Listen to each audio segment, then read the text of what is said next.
What's up? Hello. Yo.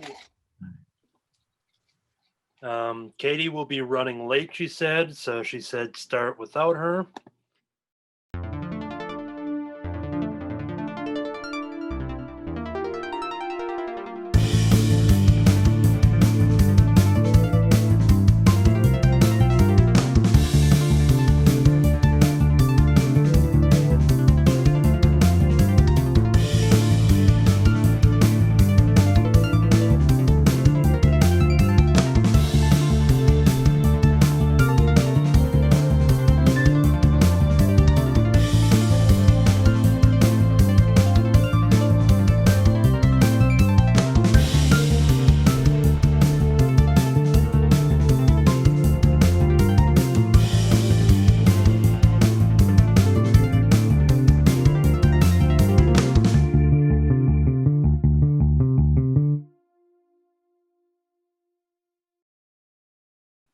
You guys look like you could use some monster insurance. Are you scared of monsters? I'm Anthony. I'm David. Meet a Kirby. And welcome to issue number 190 of the Crimson Cowl Comic Club podcast. Each and every week, we meet here to talk about comic books. In this particular issue, we've got a couple segments. We have our club discussion segment, in which we'll talk about issue 4 of the Batman and Scooby-Doo mysteries. Then we will jump over to weekly reviews, which will go all the way around our Zoom windows here, talk about the books that we've been reading, whether they're new, whether they're old, we're going to talk about them. Then we have a news segment, which is part 2 of 2 of our previews preview. Last week, we covered the Marvel and DC Comics previews for the July catalogs for the products coming out in September and beyond. This week, we'll cover indie previews, which is the giant catalog for the independent publishers and the merchandise and the apparel and the collectibles and all that fun stuff. I will also bring a couple Marvel and DC ones, as David had suggested from last week, since I wasn't here for the show. So I'll give a couple of those as well.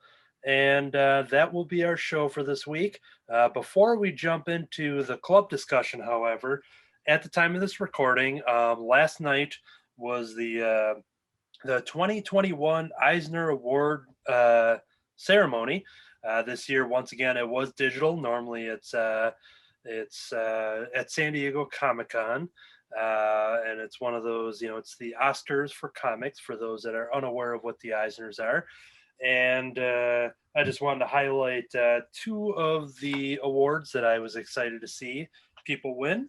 Michael Allred won for penciler and inker for his Bowie book. I talked about this early on in the year. The Bowie, Stardust, Ray Guns, and Moon Age Daydreams is now an Eisner Award-winning graphic novel, graphic memoir, or whatever would be the proper term of that. And then Laura Allred also got the Eisner for the coloring work on Bowie, as well as a little book called X-Ray Robot. I don't think we've ever brought this title up at this club podcast before. I don't think I've ever heard of it. No, it's not too many people talk about it, but I wanted to finally bring light to it here. X-Ray Robot, Laura Allred's coloring work, won an Eisner Award.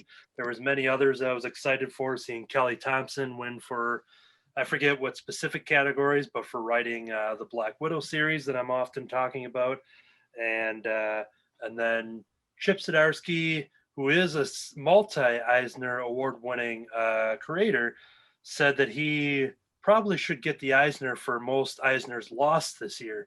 I think he lost 3 of them, and he's the most loser of the Eisners this year. So he found a way to at least win. And I don't want to pat myself on the back or anything, okay? But I have never won an Eisner Award, so even better. Oh, never. I voted for you. Yeah, every year we do a write-in for David, and but hey, maybe there's always next year.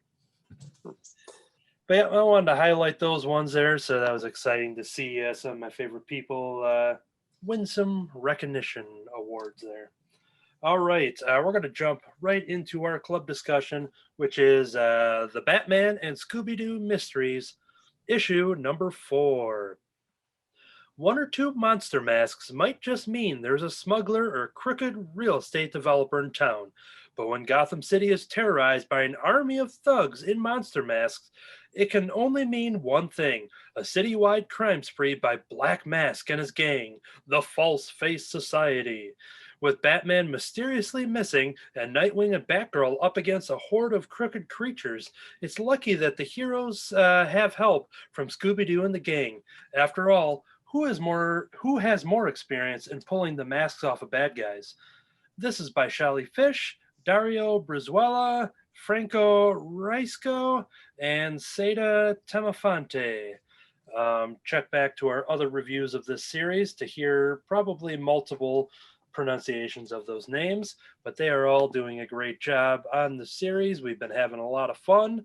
The overall idea of this issue, pretty simple. We have Black Mask, who right here on the cover. We have a bunch of monster mask characters running around, and the gang finds out that the Black Mask character is behind it all, and these characters are trying to sell this monster insurance the day before this planned attack. And while the Batman and Scooby-Doo team that we've been reading about in the past couple issues, they're down a couple members because Batman is mysteriously missing, but the other member that they're down on is there's no Robin in this book. That's because Robin has now grown up. He decided that it's time to be Nightwing. So Nightwing is now, or Dick Grayson is now Nightwing in this continuity. But when you have Batgirl and Nightwing on the team, they're definitely fully equipped to assist the Scooby Gang with attempting to take down the Black Mask and his False Face Society. One question right off the top. I don't know much about Black Mask beyond him being in the Birds of Prey movie. But David, do you know if Black Mask has a False Face Society within DC Comics? He does? Yep. That is actually a thing in regular continuity. Because I laughed at the title of that gang, because I'm like, that seems fitting that they could just make that up for this Scooby-Doo continuity, but that is kind of funny to see that it's a real thing. Well, that's why Batman is such a good pairing for Scooby-Doo, is because of the types of villains and stuff that Batman and the Batman family have. They're very just the names of the characters and organizations and stuff alone, feel like they're something that would fit right into something like Scooby-Doo. But yeah, I had some fun with this issue here. Kirby, did you want to kind of kick us off if there's anything you liked or disliked from this issue? Yeah, like David was just saying, the False Face Society works good. I'm sure we'll probably see one in the future with the Red Hood group out there and stuff like that. All those different mask characters. And this is nice. They finally get the Scooby Gang's main ability of unmasking people, and so they finally get to it in issue 4, so they way overdo it. Just everybody a mask. But yeah, it was nice to see Robin finally grew up and kind of found some urges around Batgirl and got away from Batman, and now he's Nightwing, and they gang up because Batman's off partying somewhere doing something. He's on an undercover mission, as they say. Yeah. I feel like he could end up popping up, I don't know if in this issue or whatever, but it just seems like a setup for, maybe he's running around in disguise. That's just, I haven't read it. Batman theorizing.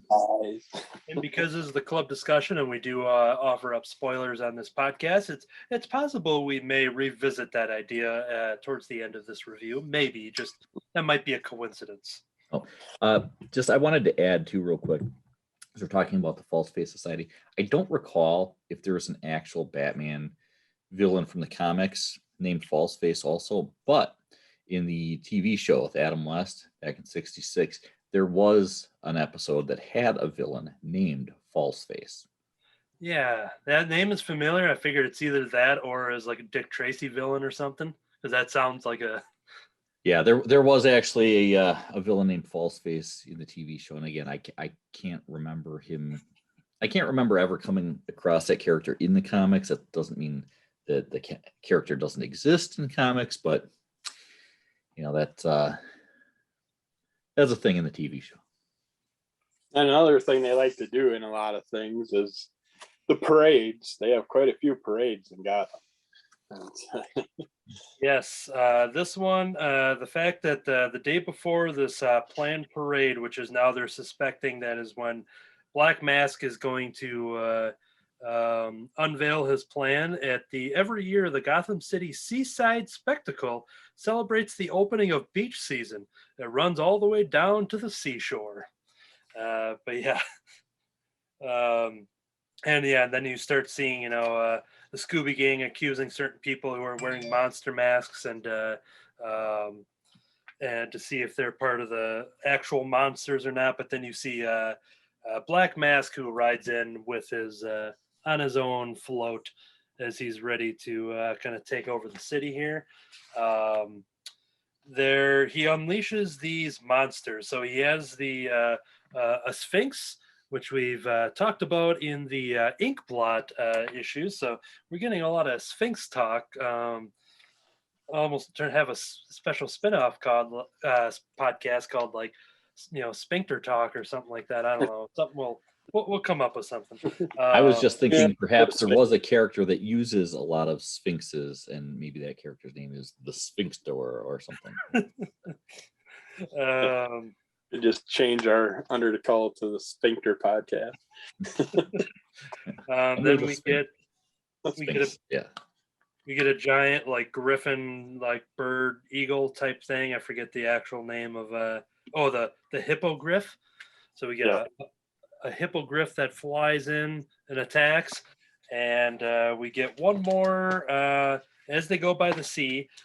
Shaggy has his normal kind of freak out moment, which normally the Scooby Gang's kind of just like, okay, it's probably just somebody in a mask. As Kirby showed there is we have the mythological sea lion, which is an actual lion mixed with, it's got a lion face and everything there. So we get that. We have these three giant monsters here, but we do find out as this issue goes on that once they're attacking them and trying to correspond to them, there's one moment, it's probably my favorite moment in here. I just have to find it, that it's with the clang clang moment here. I got to figure out where this is here. Here it is. Batgirl is hanging on to that griffin monster, and she takes a batarang and she stabs the leg, and we get a big clang clang. And as we see the onomatopoeia of clang clang, she also goes clang clang. That can't be right. So I like that she audibly says that there. And we do find out that these are robots. These are all being remote controlled by another trio of monsters, which will maybe go back to David's DC knowledge here. Do you know anything about the terrible trio, which is the fox, the shark, and the vulture? They're in the corner box here. They got, just I don't know. That might be a thing. I'm trying to remember. There is actually a group that wears animal masks, and I don't remember which animals they are. But yeah, there's like three of them, so that would make sense. Yeah, they all have human hands and stuff, so you don't see them unmasked. So I guess it's just to assume that they're also masked people, but they're the ones that are controlling these. What's it? Yeah, I don't think those are actual animal heads on their boxes. Well, the fact that like all of the goons and stuff that we've gotten, like everybody's been unmasked to realize that it is just a mask. Yeah. But then you get to these three who are the terrible trio, and it just seems like that's going to be like, all right, maybe these are the actual anthropomorphic, whatever that word is, animals. But yeah, you don't see them unmasked, but yeah, they do have human hands. So And it's like they're surprised with the clang when they hit the metal and stuff, but yet before that, they're told by the Black Mask that these things are being controlled by someone else. Yeah. So it's like you shouldn't have shock that they're robots or whatever. They thought he meant like a monster tamer. Some a guy with a chair and a whip. Yeah, some kind of mind control going on, but it was a physical radio controlled. So we do have a. They didn't know that they would be robots, you know. So Batgirl had intended on just repeatedly stabbing an actual animal in the leg, you know, thus attracting the wrath of PETA. And here's another character David might know from Batman, Cthulhu Man. Yeah, so just when Black Mask is being arrested, and we see, you know, a creature coming up from behind Nightwing, and we're like, oh no, a Cthulhu Man is coming, you know. That one I'm not familiar with. Okay, well, Cthulhu Man is unmasked in the next page as we see Batman, who was undercover, under mask, still wearing. I just love that, you know, Batman wearing a mask and then wearing a mask on top of the Batman mask. No, Batman. I do happen to know that Batman does actually exist in the Batman comics. Okay, so he is a DC Comics character. Is that right? Okay. Yeah, I didn't have time to check Wikipedia on that one. There's a lot of fact checking going on here, but yeah, Batman does reveal that he was observing. He was undercover, and he was seeing everything that was going on here. And then he made a list of everyone in the False Face Society's criminal network. And once he gave it to Commissioner Gordon, your entire mob will join you behind bars, as he tells Black Mask. So yeah, that was the big reveal. Batman made it into this issue just in the nick of time. See, now if I was part of the group of villains and stuff, I at the last minute would have taken off my mask to reveal that I was actually working undercover. And everything wraps up with the Scooby Gang and the Batman Gang jumping on this giant octopus float, and they decide to make that giant Sphinx do some tap dancing since they have the remote controls to get it working. So it ended up very I personally have the giant serpent going down the street with you, or at least get them all three going. That one might have over-circuited with being in the water too long. Maybe that's where it went. So, but yeah, another classic Batman Scooby-Doo. Yep, a lot of fun. This is a 12-issue series. A lot of our reviews are going to be, I think, very similar, as we realize that these are all very kind of one-off issues. We're not advancing any, crazy plot. Not that being a negative thing.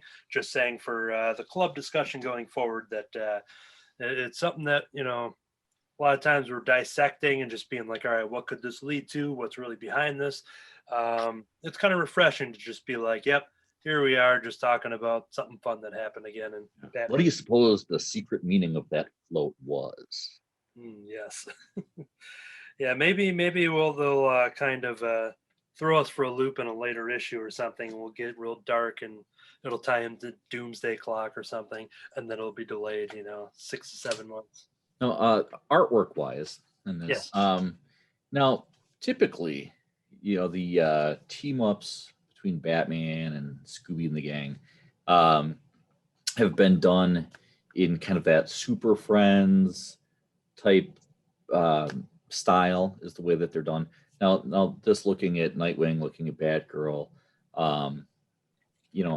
those characters have a Batman the Animated Series type of look to them, but Batman, on the other hand, if you flip to where he unmasks. Oh, that's right. He's in this issue. I forgot he actually showed up. Yeah. It goes back to more of that, Super Friends typical look. So as you're looking at this, I thought that was kind of interesting that they continue on with that classic Batman and Scooby-Doo style, what he looked like. But then in putting in Batgirl and Nightwing, they they don't have that style. They have more of the Batman the Animated Series look to them. And we saw in one of those early issues when we had all those bat suits in the bat cave and they had the rainbow bat suit and everything. And it might just come down to where he's just like, you know what? I just want to keep wearing this one. Well, Batman's also like 150 years old, and those guys are new characters. So. Well, I mean, it makes sense that Batman would wear that particular costume when joining up with all these friends. Yeah, I think it's super. All right, that will do it for issue number 4 of the Batman and Scooby-Doo Mysteries. As a reminder for upcoming club discussions, on August 7th, we will record Berserker issue number 4. We don't have a lot of people that are, reading some of these titles, and sometimes not everybody's here. So just a heads up that I am not going to be here for that club one. So when it comes to it, if it ends up being like, we might just end up pushing that one, that can be made, a decision can be made at the time, depending on who's here to talk about it. We will end the show. Yeah. But yeah, we don't need to wait, but also if it's just one person here, whatever. Then the Batman and Scooby-Doo Mysteries number 5 will be on August 21st. So that we'll get the next issue. We will talk about that. And those are upcoming club discussions. Anytime we usher in a new club discussion, it'll be based on titles that we bring to the table. So if anybody that is listening from the club, they were watching along, if there's something that you see somebody else talk about and you want to talk about that too, always make sure to speak up about it, because we might have a third person that being like, well, he's talking about it, so I'm not going to talk about it, because that might be something we could usher into a club discussion. So always join in the conversation if somebody is talking about something in the weekly reviews. All right. Speaking of weekly reviews, my ears were ringing. We're going to just jump right into the weekly reviews. Okay. Save. Swig.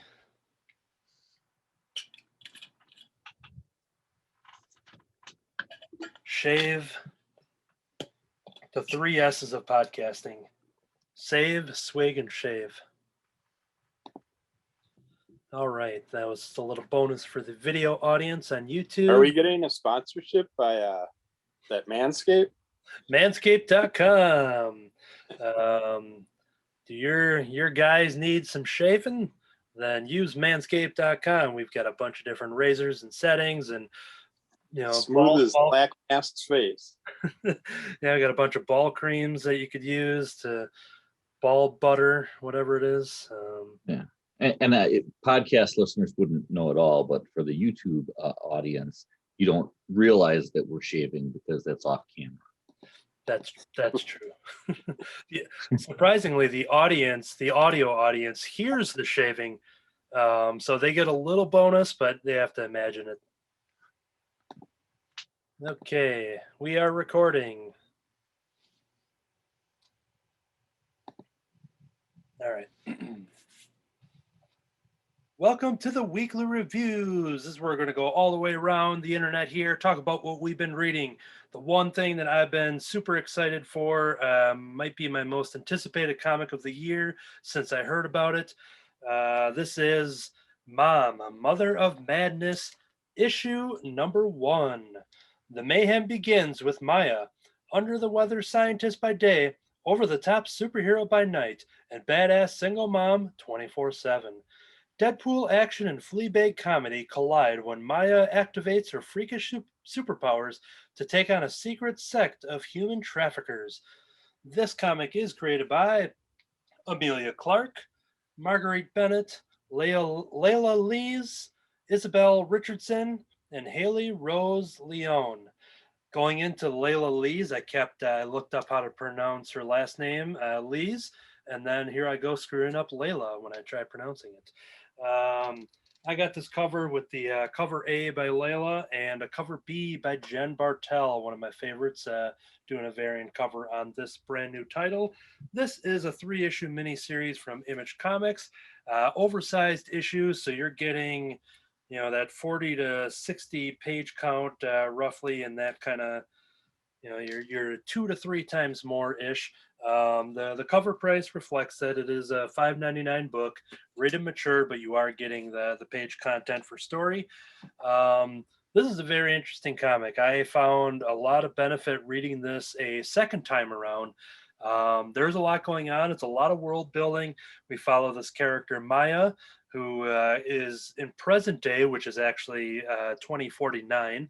So I'll keep saying present day for the of the story. Present day, you see her at this function. It's a women in the workplace function, and she has a lot of like Deadpool like fourth wall breaking narration, talking to the camera, talking to the audience. And it has this whole thing of her just kind of talking about what she's doing there. We see an interesting moment in which she's getting judged as she is going through the issue, and she happens to have a blood stain on the back of her skirt there, which you get a lot of reaction of everyone just saying how disgusting that is, and it's appalling, it's disgusting, it's filthy, oh my god, that's so embarrassing, and unprofessional and unhygienic and blah blah blah. Well, as she's hearing this and she's walking away, you're seeing her heels break. The champagne glass she's holding crashes, shatters in her hand, and she has a wristwatch that we see throughout the issue of something going on, and basically her eyes start glowing to a crazy level as we find out that basically she has these superpowers that are triggered through an event that we see in flashback scenes, but it basically happens through because of her menstrual cycle. And in the back, as you hear about this throughout the issue, in the back, there is some back matter when it comes to sketches and things like that. And you got a letter from Amelia Clark, but you have a list of Maya's powers. And I figured this is good to explain this comic for those that are interested in checking it out and wondering what makes this superhero different than any other. When sad, she can heal almost instantly. When angry, she becomes super strong and super fast. When anxious, she gains supersonic hearing. When frightened, she becomes invisible. When happy, she can super stretch. When laughing, the sound can shatter objects. And when she is at the peak of her powers and all her emotions are go, her eyes blaze gold. This is known as the pinnacle. So she kind of experiences all these kind of things that she kind of controls as she's depending on what kind of situation she's in, whether she's in a public situation, a work situation at home. A lot of flashback scenes. We get a lot of back and forth. That's where the second reread really helped, because you get a lot of going back to her childhood as she was progressing throughout the ages, dealing with some tragedy with her adoptive parents. You see a moment in which kind of triggers her powers here. All this kind of stuff I'm leaving for anybody who has yet to check this out, because this is a brand new title. And then you have as the story goes on, you see her in the present timeline dealing with being a single mother, and she's got this best friend neighbor who has this crush on her, and there's this whole thing that deals with the human trafficking storyline, which is kind of bringing in where these powers are going to be used in this present day and how she's going to use them, not only with navigating her life, but also with what she's going to do to kind of help people, because she has this message that her parents always said is that it's something like always try to help people, always try to help others. I might be able to get that as I flip through here. We were put in this world to help each other, and that is something that was instilled in her as a young child into teenage hood, as becoming a young mother and stuff, that she now brings. She's 29 in this present timeline story, and she's going to use her superhuman abilities to now help others. Kirby, you have read this as well. Do you want to chime in on what you thought of this? I just got it today and read it just before the podcast. And yeah, the second read, I can't wait for, because I was so confused by this. It's like the jumping around is fine, but they don't really tell you when they're jumping around. So that was the really confusing part. But yeah, I didn't see the 2049 part, so that helps. I was looking forward to your review on this to hear what you tell me about it. Yep. But for dealing with so much sexist stuff and everything in here being in the future more, I was kind of surprised. That's why I'm like, is this back in time, or are we back in the 90s, or where are we at? But yeah, it was a very interesting story, and I'm looking forward to reading it a second time, but I'm going to wait till number 2 comes out so I get that refresh. But Yeah, the powers were played with decently enough that we understood how they came out and everything, but the rest of it was timeline was confusing to me. yeah, and I really dug the humor of it, because you got a lot of, the joke cracking and stuff when she's talking about herself and talking to the audience and stuff like that.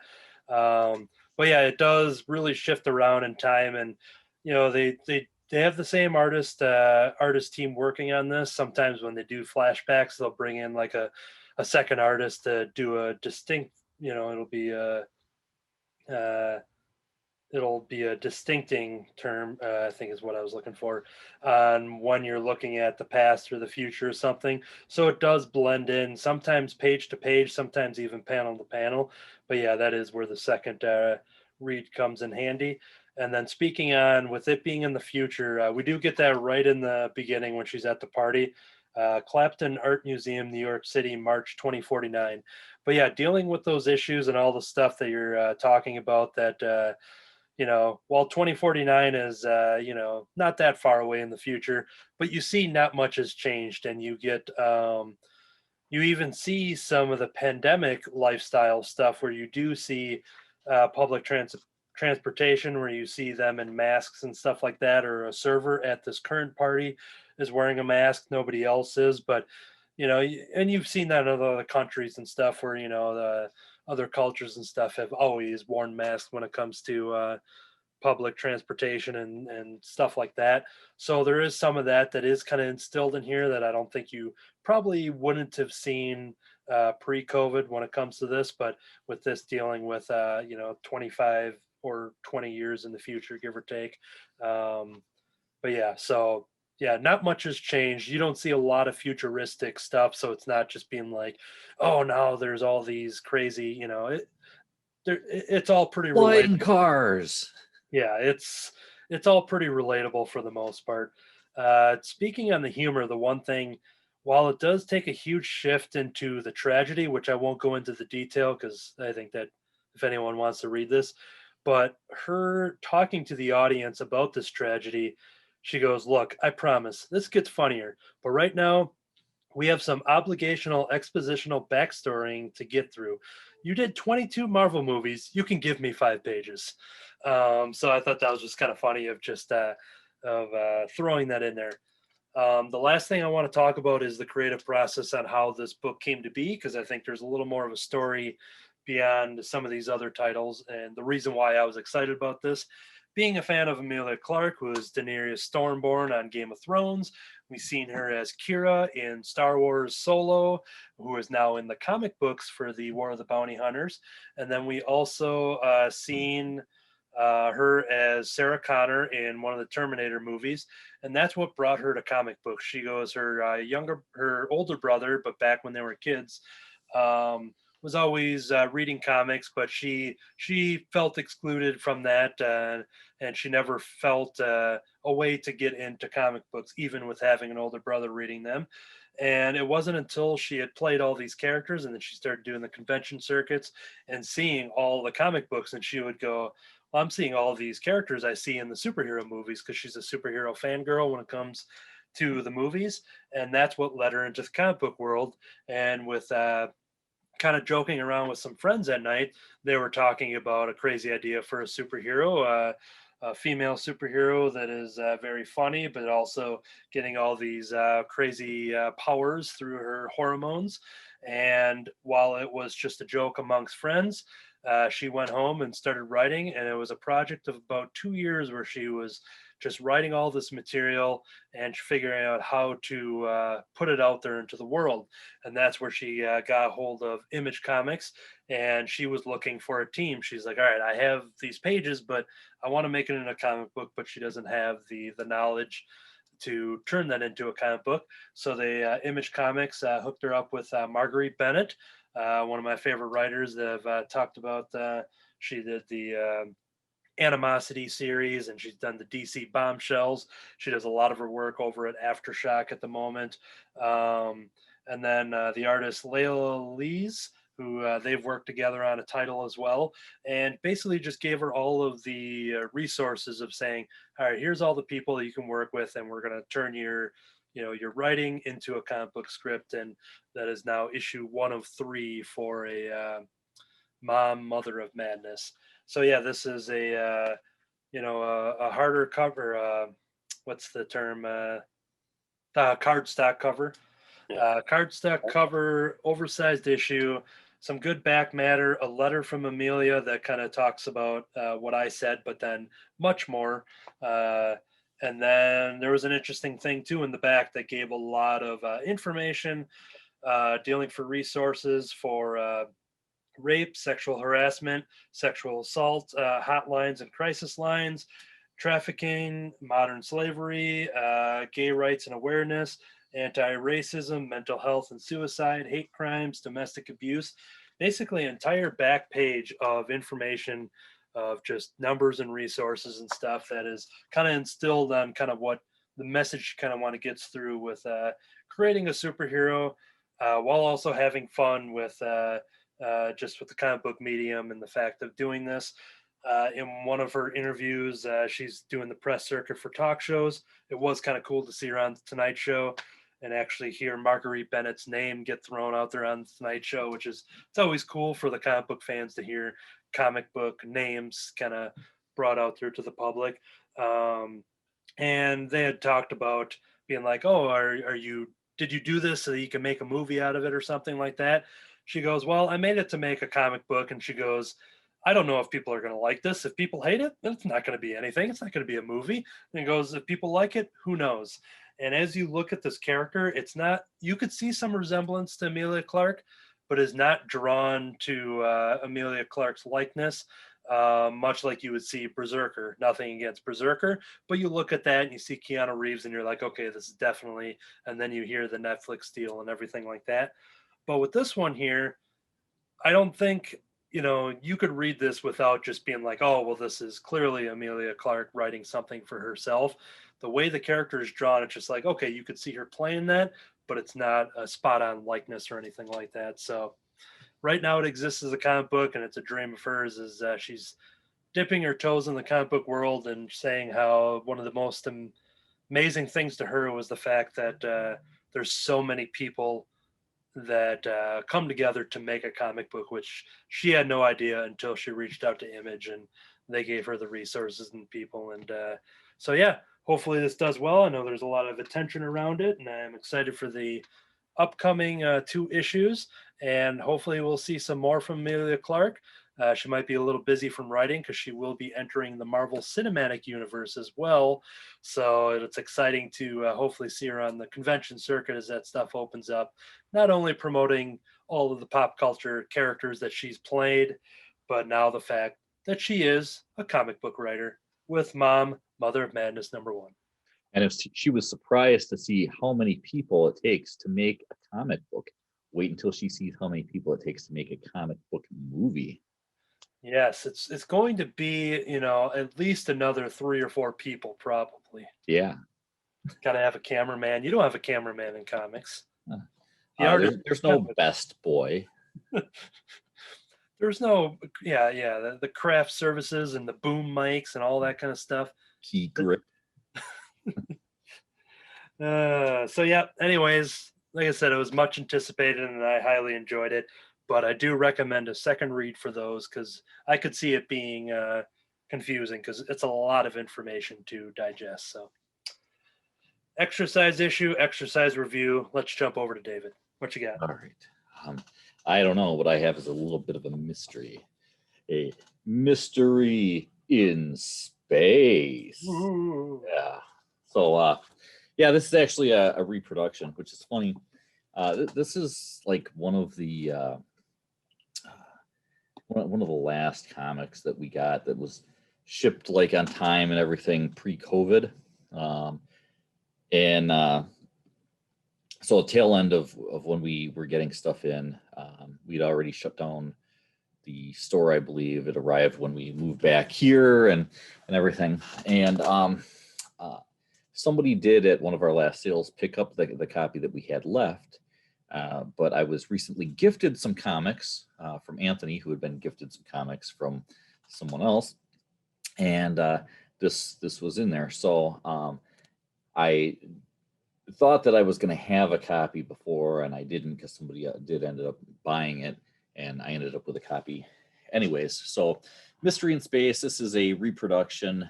I'm trying to think of the actual term for it. This is one where they reproduce the advertisements and everything. Sometimes they'll release some. It's got new ads and everything. This would actually... Facsimile? Yes, a facsimile. That's it. Facsimile. So this one you get all your ads and everything. You can learn to be a bodybuilder, for like, I don't know, probably like $1.50 or something. But you get all those classic ads from 1962. Back when you had National Comics, if I can get the lighting on there. There you go, DC National Comics. But this features Adam Strange, who admittedly is not a character that I ever really got into. I've read a few things with him in and whatever, but never really read any Adam Strange stuff. But this also has the Justice League. He was sometimes affiliated with them, and you can see he's facing off against Kanjar Ro, who is a common Justice League villain, but fittingly a space villain. And Adam Strange is, of course, a classic, like a sci-fi character that got kind of combined into the superhero comics. Even though he was more of your classic Buck Rogers, Flash Gordon type character, with his ray gun and his jetpack and the fin on his head, obviously so that he can steer, when he's flying around. Watch The Rocketeer and you'll figure out why that exists. But I found it was interesting because even though, you've got, Justice League characters featured in here, there's not a lot of them. The story kind of is about Kanjaro trying to get revenge against the Justice League, and Adam Strange getting involved in it. But it really is just an Adam Strange story that does at times bring in members of the Justice League, but they really do play a small part. So a story like this is kind of nice, if you're more of a fan of the Justice League or whatever. There's a little bit of that, so it kind of brings you in, but then it's this other character that maybe you weren't as big of a fan of, but you get a lot of in sort of this somewhat of a Justice League type of story. And so of course, because it's a facsimile, you got all the classic artwork and everything in that the style that you would expect to see from something from 1962. It's got your letters page, which is not in the back of the book. It's actually kind of in the middle of the story. You've got Wonders of Space via rocket mail, and it was 2 pages of it. I gotta fix my lighting so you can see. Here's a blank white page. It's a blank page. Nobody wrote in that month. Yeah. This is a make your own comic. They should do that. Make your own letters page. Yeah, just put your own letter in there. Letters page. Finish Finish the cover variant. finish your adventure, that would be a good idea too. You know, you go through the story and you leave the last couple pages blank and like, you know what, you decide how it ends. Yeah, it could be a cliffhanger. You could wrap up the series right now. Do what you want. That's actually a good idea. I like that. Yeah, there you go. But you know, I thought it was good. I was entertained. You know, like even comics now, sometimes you're reading it and you go, yeah, you know, I can only suspend my disbelief so much. There are a couple parts in here that you're like, that makes no sense at all that they would do that. But hey, you know, when you're trying to squeeze, you know, a full story, because this is a one and done comic, I'm trying to squeeze it into just this few pages. You know, sometimes you have to get a little creative in your storytelling. So it's understandable, but there were a couple of times you're just like shaking your head. But overall, I was very entertained by it. I enjoy reading classic comics just as much as I enjoy reading new comics. Sometimes I enjoy them more so. So things like facsimile editions and various reproductions are a great way to be able to do that, especially when it is a story that is just like a single issue story. I have read some, you know, I've seen some facsimile ones and reproduced comics where it's like part of a story where they just release a facsimile of one issue of it, you know, maybe because it's a major thing, an introduction to a character or something that ties into an upcoming trade paperback or new ongoing series or movie or some of those other reasons why they release these things to get people kind of interested in them. But it's much better if you're going to do that and release an issue if it's just kind of a single issue story. But that was Mystery in Space. Number 75 is what they were reproducing here. Unfortunately, it's not, they didn't reproduce the price of the original comic book. This was a $3.99, not, you know, probably like a, you know, I don't even know what it was in 62. You know, if it was $1, there were probably people just screaming at the high price of comics. At that point, it probably was a dime, I'm guessing. Yeah, it was probably anywhere from a dime to 50 cents. I don't know, somewhere in there. I think in the 70s, you know, it jumped up to a quarter, and it's like, wow, Jesus. Yeah. Oh, this is outrageous. And now I just talked about a book that I paid $5.99 for, but yeah. That gives me a month of Paramount Plus. Use the offer code Double Dare to get yourself a free month of Paramount Plus through the Crimson Cowl Comic Club podcast. That deal is not real. Man. Anyways, all right, Kirby, you're next. What's up? All right, I'm going to talk about two comics here because Anthony's going to talk about the third one. I checked out Skybound X #1 and #2. And usually I hate when they do these little preview comic type things, give you a little preview of something upcoming, but these are nice, well done. I was happy with every story, the way it ended, and it didn't need to go on and on and on. So, but in here, the first one is Rick Grimes 2000, and it's so much fun seeing Walking Dead like this in the future, where you got lightsabers and robotic arms and legs, and people die, and there's aliens. Well, first we get attacked by zombies, then aliens attack us, and we find out that you can get blown up or killed and brought back to life over and over and over, unless, I guess, you get your head destroyed. I'm guessing the brain's completely destroyed. They can't do nothing with it. But as long as there's a little bit left in you, they can work with it and bring you back to life. But that was a really interesting story. And then you get RoboGovna. It's like some of the characters that we got rid of came back in here. Pretty much almost a major groupage of the main characters from The Walking Dead show up throughout these, which is awesome.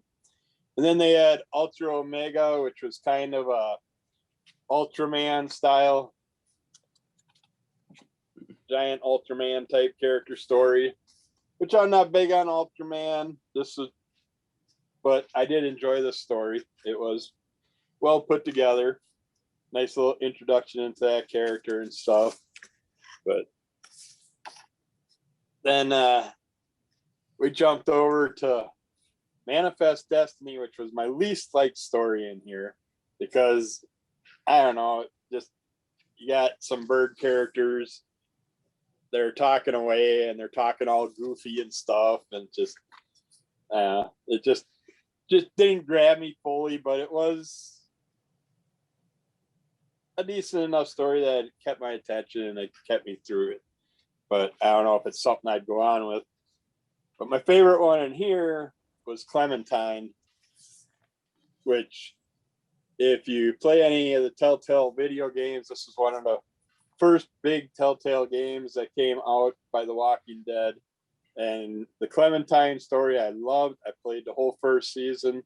And this one has Clementine in the future. I mean, she's missing a leg. You know, if I'm getting it in there. But yeah, yep. She's missing a leg and stuff. And I only played the first episode of the second season where we were introduced to this young male character that's in here that Clementine's helping out, and they meet up and they basically got to deal with a bunch of stuff. But it's like I really like where they brought her, that she's still alive. We know that she's still going on, and that storyline's going on from those Telltale video games. But now it made me want to go back and play the second season. I think I have all of them that I eventually got for free, but I just never played through them. But yeah, this was a lot of fun. And then the second issue, of course, started with Rick Grimes 2000 again. So you got some more stuff, and more of the characters popped in, like Andrea and stuff pops up and stuff in this one. So we get more of our favorite characters from The Walking Dead. And then the second story in here was I can get to it, Birthright, which this one was no, I'm losing it. This one gets into some weird creatures and all these characters that got different types of powers and stuff, bringing zombies back and stuff. So you're sticking with the zombie aspects in that storyline also. And they all pretty much get, well, no, not all of them. It's at least half of them in each book has some type of storyline in here. And then Machine Boy, everyday hero Machine Boy is the third story in here. This is like a robotic type little character dude. He just goes around fixing things, helping out people.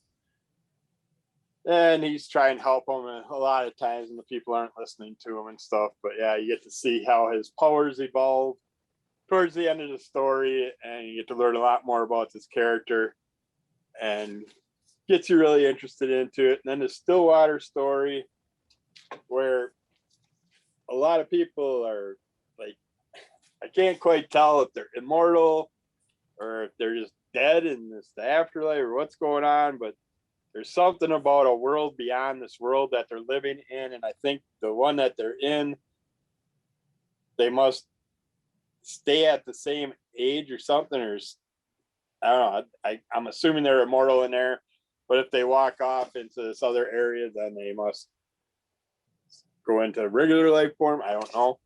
But the story caught my eye, and I want to know more about it. But the only downfall I have with these, Anthony might be able to answer this more. I have no idea if these are going to be in paper form, if these comics are going to come out in the future in paper form. But they keep talking about read more in Comixology or read more on these online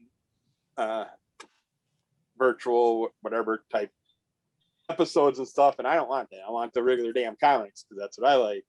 But so I'm hoping we get them in that. But Anthony, don't disappoint me. So the overall idea of the Skybound X is celebrating 10 years of the Skybound imprint over at Image Comics, led by Robert Kirkman. And each of these weekly issues, which I think goes up to 6, maybe 7 at the most, but I think it's 6, maybe 5. Anyways, I was thinking 5. These weekly issues, the ongoing story that's going to happen that's brand new is that Rick Grimes 2000 or 3000? 2000. 2000. So each week you're getting another chapter of the Rick Grimes 2000, which is finally Robert Kirkman giving you that alien story for The Walking Dead. We've talked about that a couple times here on this podcast. And then every story that you read in here is basically of series that have either existed and wrapped up over at Image Comics or currently exist, and they're just telling some, random story to kind of give everybody a sampling of what these series are. So everything that we read is brand new material. We're not seeing something that exists in another story somewhere. So, for example, what I'll talk about later, I won't go into detail here, Murder Falcon. Murder Falcon is a wrapped up series of 8 issues. But in Skybound X number 3, we got a bonus 8-page story that we haven't read before. So everyone, it is all, for the most part, very approachable if you haven't read these stories. So to go off of Stillwater, that is a current comic book that Chip Zdarsky is writing. And I want to say Ramon Perez is the artist for that one. They're up to, I want to say, 8 issues at the moment, maybe 9.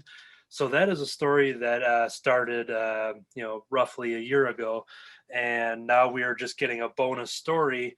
So if nobody has read Stillwater before, they come across it in Skybound X because they come in for the Rick Grimes, or they come there for the Clementine, which she'll get her own graphic novel series that starts, I think, next year or something. You read Stillwater, so in your case there, you said you were interested.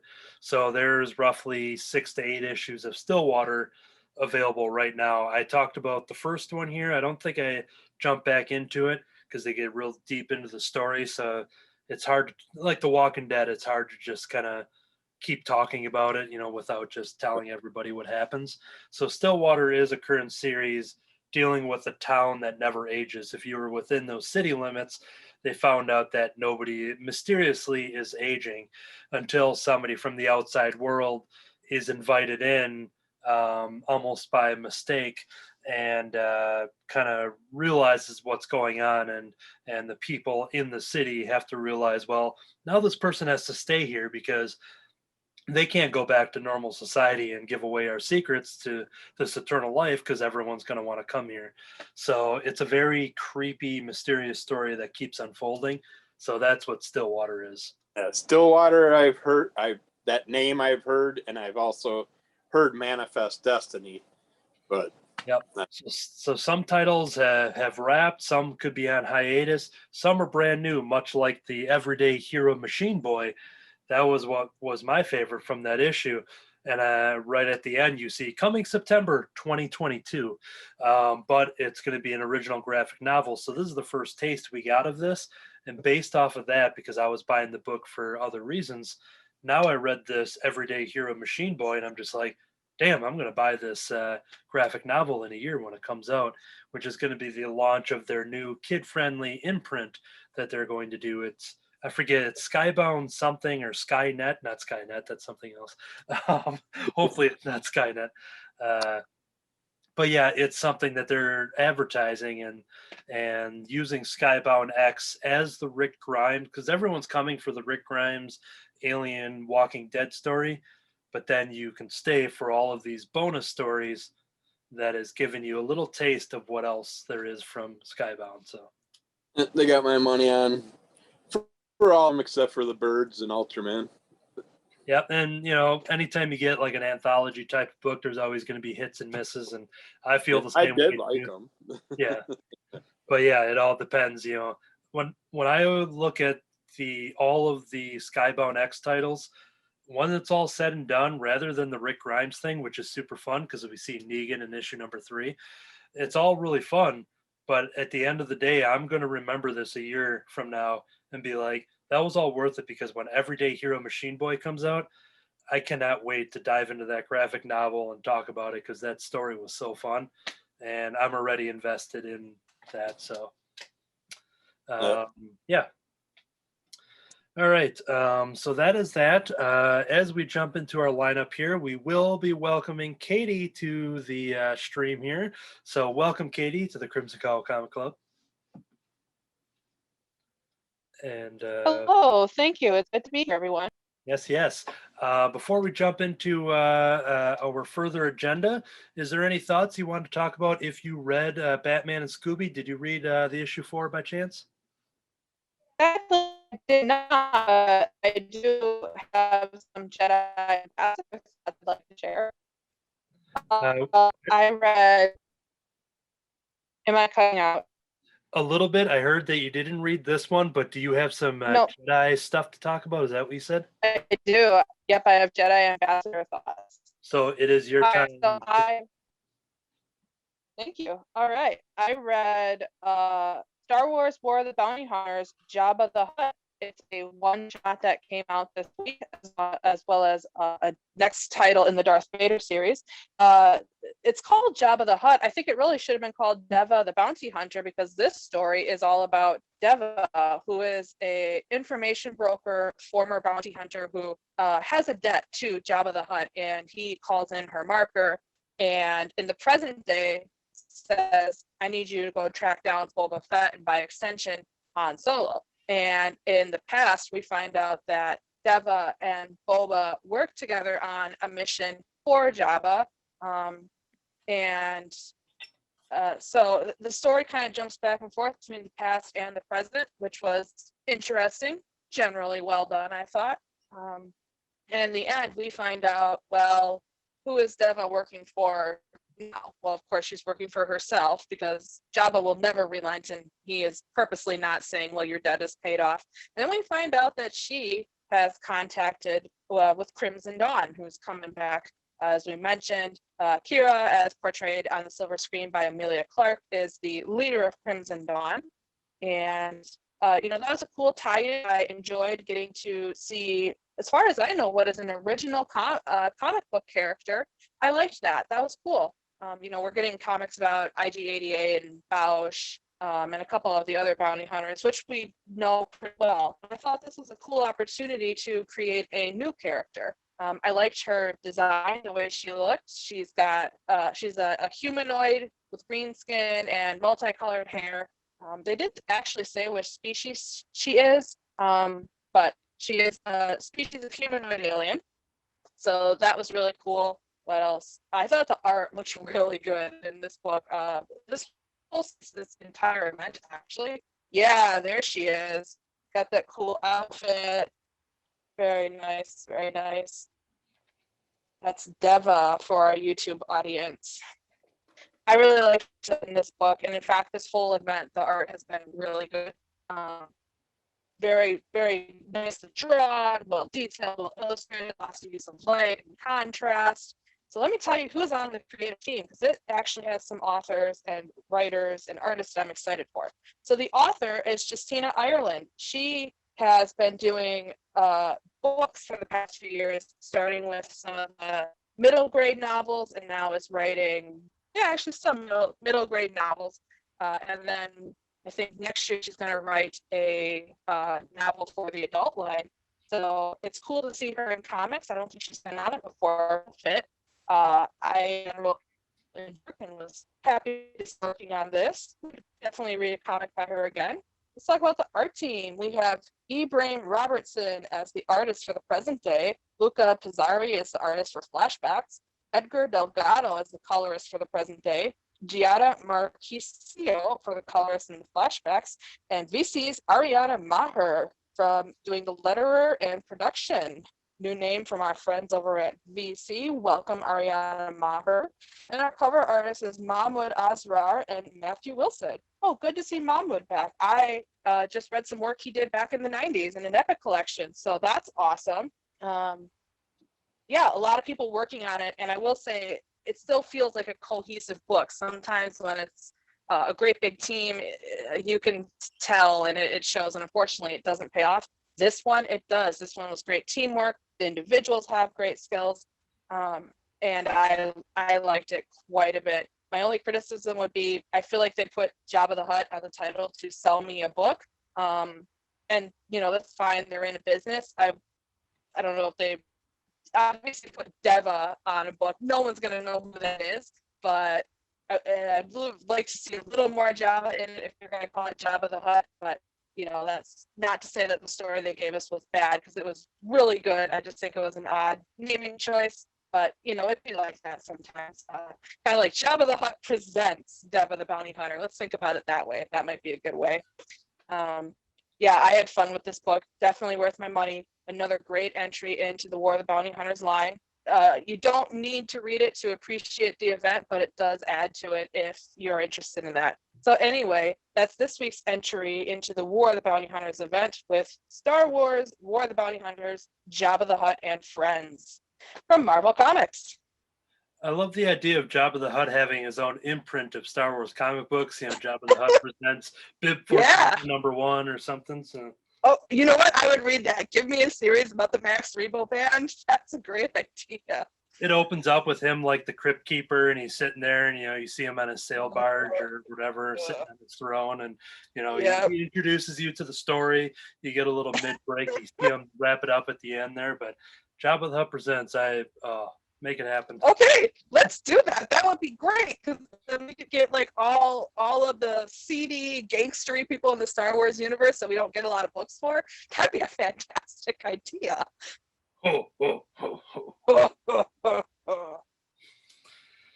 Dewanawanga. All right. Okay. Something that we haven't talked about yet. A little title called Skybound X. This is issue number 3.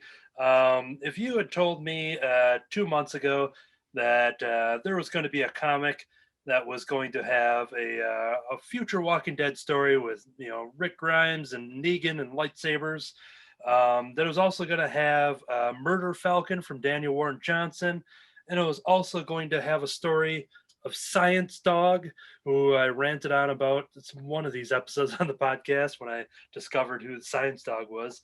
And the fact that it's all in one comic book, I would have said, no way, it would never happen. Skybound X is making it happen. So yeah, in issue number 3, we get chapter 3 of the Rick's Grimes, his 2000 story, which we do see Negan jump into the story, which is just pretty entertaining, because Negan's pretty over the top and entertaining in the normal Walking Dead story. So just imagine of him in an alien infected world and how he reacts and how he shows up. And it's, these stories are short and sweet.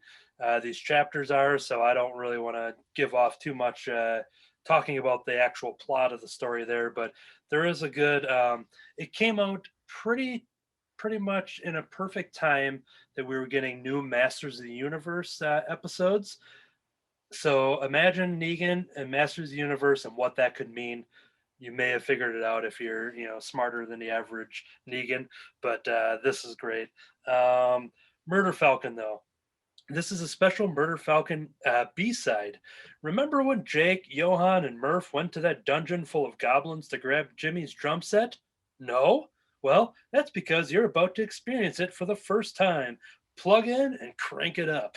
So yeah, Daniel Warren Johnson and Mike Spicer returned to Murder Falcon, which was my favorite comic book, indie comic book, the year that it came out, which is 2017, 2018, something like that.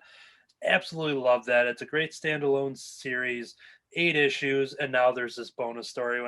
That's what sold me on Skybound X. When I was looking at 5 issues now that I remember.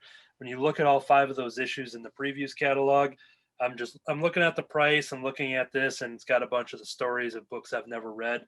And yeah, it's got the Rick Grimes thing, but ultimately I'm just like, okay, do I need to spend, how much are these books here? $4.99, do I need to be spending $20 on all these things? What, $25? What is it going to be? And then I saw Murder Falcon for issue number 3, and I'm like, yep, I'm getting them all. So, and then the cover B was Science Dog, which you do get a Science Dog story in here as well. All of these stories are very introductory into this world to kind of see what these characters are like. Science Dog, when we last left Science, he just saved Earth from a catastrophe by repairing its magnetic field and to become a worldwide hero. He was invited aboard an aircraft carrier by Admiral Scott, who wanted to be partners with Science to help protect America. But mid-conversation, Science's canine hearing picked up a frequency no human ears could detect, just as the aircraft carrier was rocked by an explosion. Or rocketed. I think both fit. Yeah, Science Dog is a crazy over the top adventure. You got, it feels like a Mission Impossible type of high octane type of action and stuff. And it's all for this dog, this guy that was experimented and turned into a dog turned superhero type of thing. So, yeah, that's a lot of fun to show off that story. And our third story in here, a book that was always kind of on my periphery. I never dove into it until right now with this bonus story, Assassination. This one here, because the artist and co-creator is Erica Henderson, who we talk about here. Kirby and I talk a lot about the Unbeatable Squirrel Girl, as she was the artist on that run there, as well as Dracula Mother Effort. So Erica Henderson is the artist for the series. Talking, this kind of genre is normally not my kind of thing, and even this story, it didn't 100% sell me on, this kind of thing. I like her art and all that kind of stuff, and seeing this, you do see some of her same kind of style, but when you compare it to like the Jughead series she did, you saw like this is definitely the artist from Squirrel Girl. You see this one as well as the Dracula book, and you do see some. Her experimenting with different styles and characters and stuff. And ultimately, you'd be like, oh, yeah, that is the same artist. But you do see some growth when it comes to, because every time I would see Erica Henderson stuff, I kept seeing Doreen Green, and which I love because I'm like, all right, that's cool. Just now seeing it in a Jughead with the Jughead characters or whatever. But this one does kind of take it to a different level, I think. And there's even one character in here that does kind of resemble Erica herself. I don't know if that's me just seeing it, but it looks just like Erica Henderson, if you ask me. But yeah, it's an interesting thing. It's one of those things that I may check out if it's on Comixology Unlimited or something. But once again, I was jumping in for some more Rick Grimes, which Negan, that was a bonus. More Science Dog, more Murder Falcon. I thought this was a tremendous issue of Skybound X, celebrating 10 years of storytelling. Yeah, I bought that run just because of the Murder Falcon story, and I'm so glad that I did get it from number one to get the Rhymes and all the other stories. But and another bonus, you get Lemmy Kilmister. Or Kilmister makes an appearance in there also. So the Murder Falcon story. So. You say your cat showed up? Yeah, I screwed up and said the cat's name first. I mean Lemmy from Motorhead. Good. All right, let's jump over to David. What is the other title you got for us? All right, well, keeping with my space theme this week, but going back a little, not as far back as 1962, but further back than when we closed down the brick and mortar store and moved everything back to my basement. One of, towards the end there, there was a new Star Trek show coming out. The return of Patrick Stewart as Captain Jean-Luc Picard, now Admiral Jean-Luc Picard. And before the series was released, they put out kind of like a prelude type comic. It's actually a couple issues, and that was Star Trek Picard Countdown. And so this takes place prior to the show by quite a bit, but it's a major event that happens in the pages here that it's heavily referenced in the show. If anybody's seen season 1 of Picard, there's an event that happens that changes Starfleet. It changes Picard's involvement in Starfleet, and his relationship with some of the people that he knew from Starfleet, with his relationship with the Romulans. And so this is an excellent way to kind of go back and see a little bit more in detail of what actually happened that leads, what is this big event that leads to where this character is at when we pick up in the first season of Picard. So it's as far as comics go, it's not anything like just awe-inspiring or whatever, but it is nice to get that backstory beyond what you find out about it in the show. So it's nice that you get comics that kind of go hand in hand with TV shows or movies. Sometimes there's often something that happens in a movie or in a TV show that it's talked about, but you don't really get the full story because it's not that important for the show or for whatever it is that you're watching. But you still might have an interest in it and think, oh, I would really like to know more about that. So that's why comics work great for doing things like that. Just for a few dollars, you get some additional story.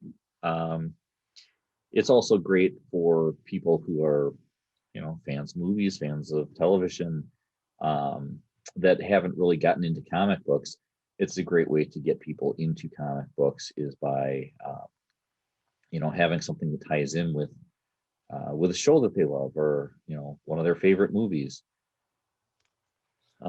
So that's really what I enjoy about things like this, is just that it does that. Of course, I'm already into comic books, but I always loved, as part of running a comic book store, when you'd have people that were new to it, but they like this show, they like this movie, and then you're like, great, come on, check this out. And there was always cases like that. So it's always good when you have some sort of comic book tie into a movie, or in this case TV show. But it was also nice to have a return to Star Trek, making that comeback with Discovery and Picard and all the new stuff that's coming back. If you're a Star Trek fan, there are a lot of people that don't like the newer stuff. There's people that love the new stuff. Just like any other fandom, you got people that love it, you got people that hate it. But for me, there are things about the new stuff that I don't agree with, but I still enjoy it for what it is. So it's great for me to have some other outlet that ties in comic books, which is another love of mine. But that's Picard. It's 2 issues. I haven't read the second issue yet, but I'm looking forward to that to see if it really does bridge, that kind of gap in there. And a perfect segue of what you just said about, TV, movies, and comics and crossovers and stuff like that. Very timely with the news is that Chilling Adventures of Sabrina, which is something that was a comic book from the Archie Horror. We've been waiting, I think, 4 years now for issue number 9 to come out. But then the success of the Riverdale TV show and then the Chilling Adventures of Sabrina Netflix show, Katie Keene, all of that stuff basically sidelined Roberto Aguirre Sacasa from doing more of the comic. But this week, we just got official news that we will be getting issue number 9 with Roberto Aguirre Sacasa writing and the original artist Robert Hack doing issue number 9 of that inspired the TV series. Well, that Netflix series was recently canceled before its time. We got part 4, I think at the beginning of this year. And there was a part 5 that was planned that was eventually going to bring Betty Cooper and Veronica Lodge into it, much like they did in the Chilling Adventure comics. They were going to do that and have their official crossover with Riverdale. They've only done the crossovers by name, mentioning Riverdale and Greendale on both shows, but we were getting close. They were doing the build-up for it, but Netflix yanked the show, and basically we were left there. HBO Max, there was some hope that maybe they were going to pick up Sabrina. That didn't happen. But this week, which brings us back to that segue, we got the news that not only are we getting issue 9 of that Sabrina comic, we are getting issue number 1 of a brand new Chilling Adventures of Sabrina to continue where the Netflix show left off. So Roberto Aguirre-Sacasa and artist Audrey Mock are going to be doing that new title. So we're going to get double Sabrina, I think, starting in October. But that is one of those news things that kind of ties in with Picard and stuff like that. And Sabrina was something being like, well, we'll never see this ever again. And they ended it too soon. But now we're going to get the conclusion, or the follow-up at least, through the comic book form. So if anyone happens to stumble across these podcasts, and it's always a good way to get into comics, following a TV movie property and stuff like that, and hopefully stick around and check out some other books too. All right. Sabrina on Star Trek. I might actually watch it. Sabrina Star Trek? Yep. All right, we're checking out another compilation here. The Chilling Starfleet of Sabrina? Okay, go ahead. Adam Green's Hatchet, Unstoppable Horror. So I love all the Hatchet compilations I've been reading. And this one ends up being the best so far. We go back to Honey Island Swamp.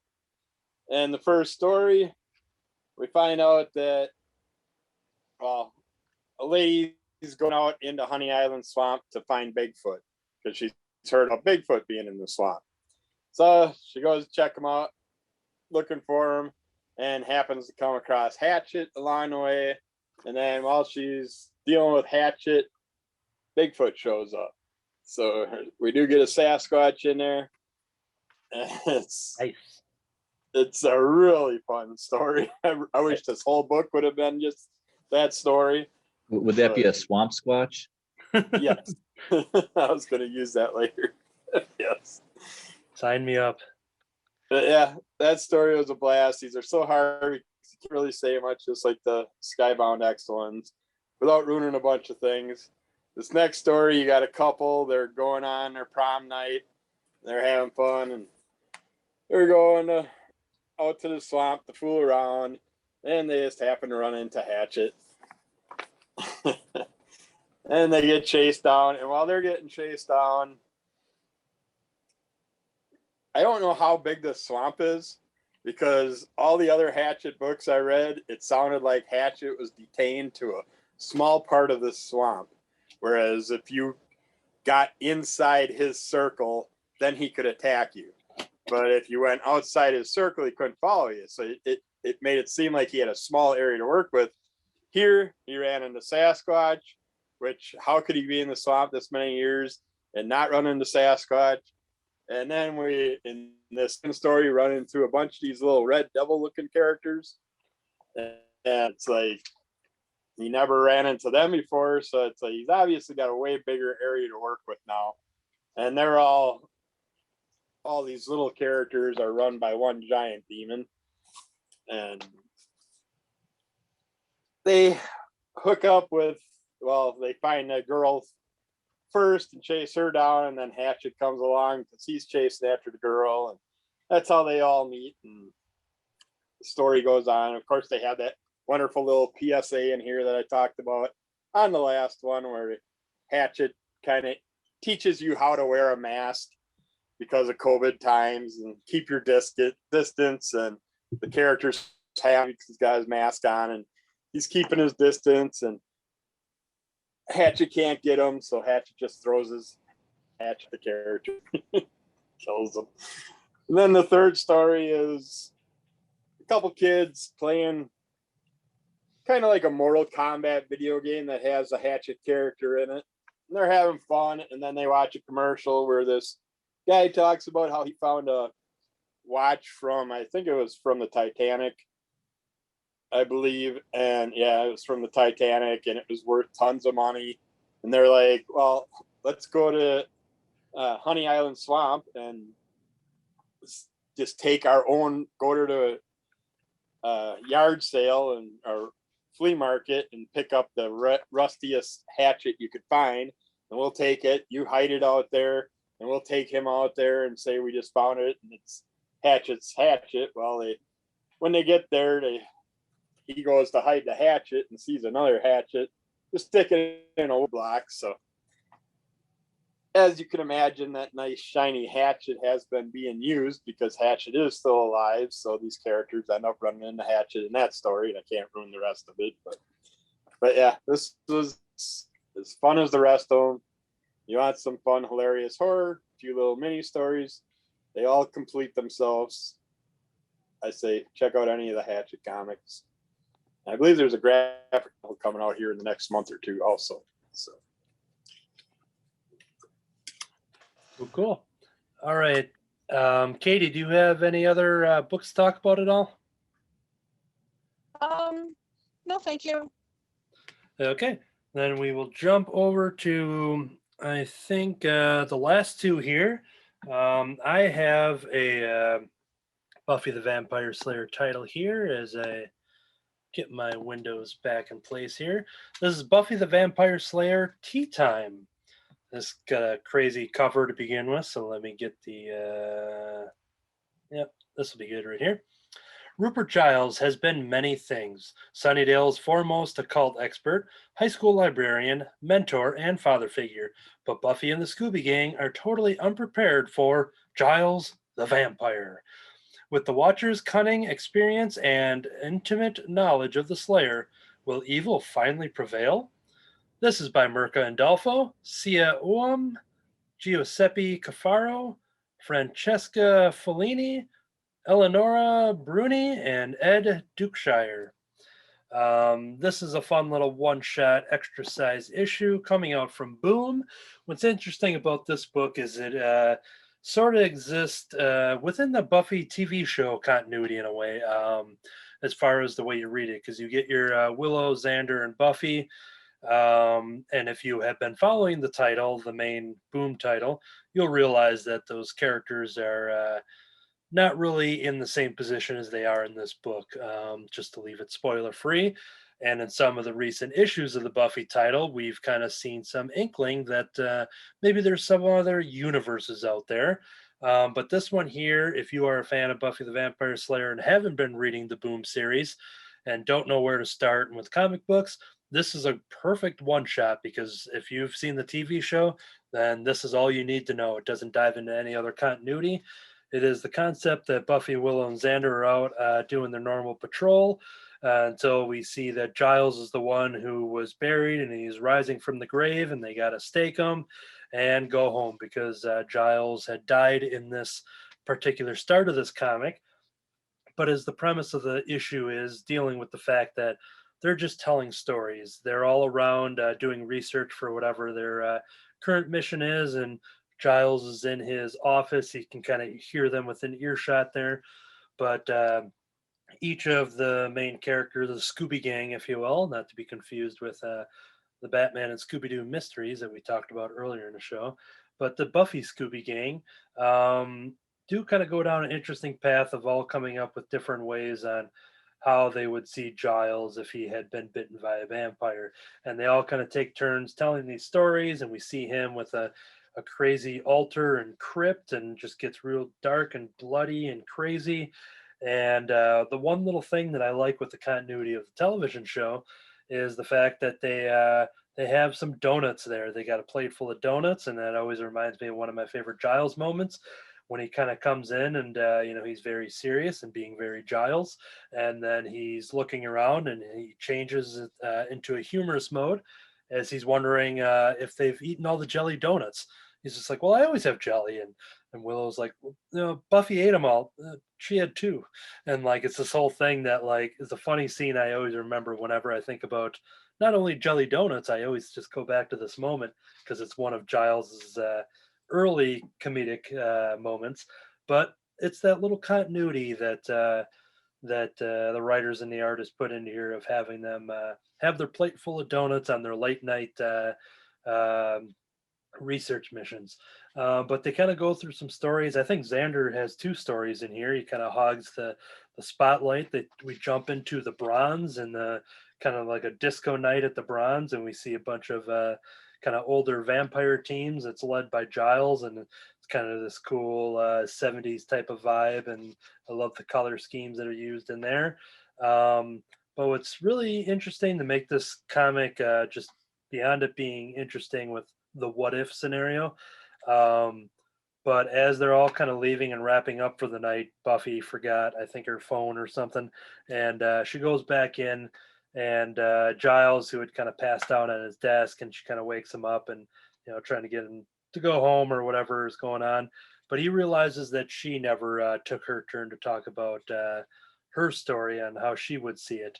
And it gets pretty emotional and very, you see the relationship that Buffy and Giles have had throughout the television series, the father-daughter relationship, and they do a pretty good job of kind of really,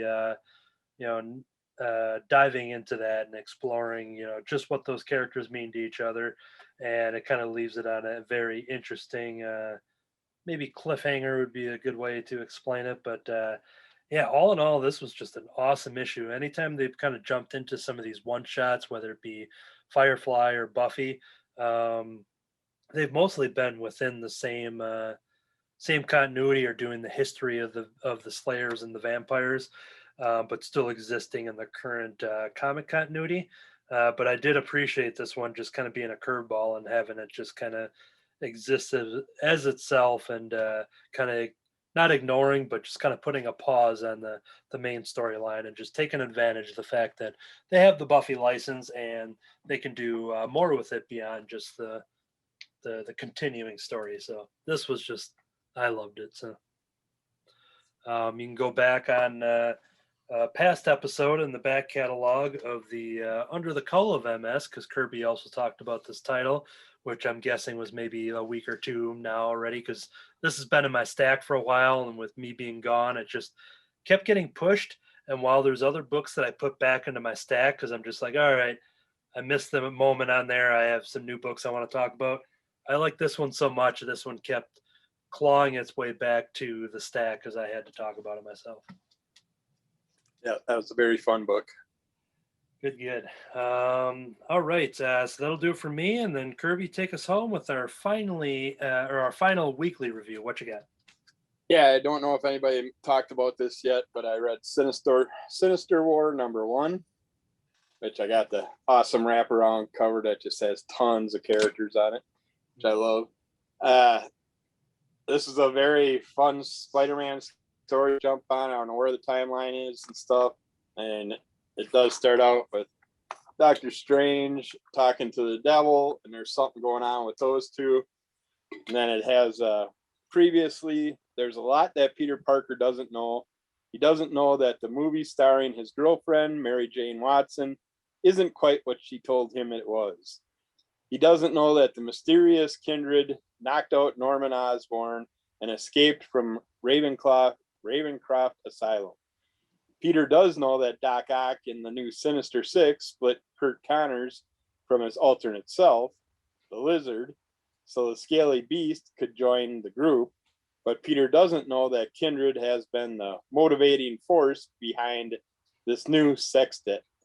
And Peter certainly doesn't know that Ox 6 is only one of the 5 villain teams that Kindred has aimed in Spider-Man's direction. But you don't know won't hurt you.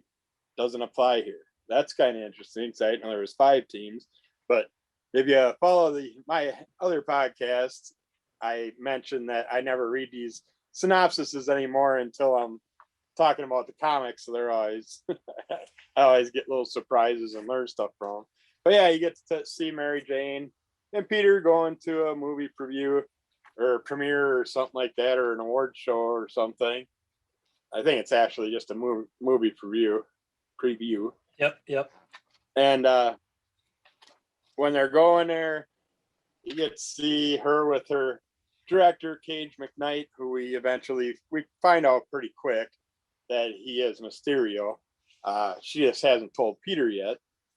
And then we get a little introduction to Peter's best buddy, Norman, Harry, I mean, Norman. Harry makes an appearance in here.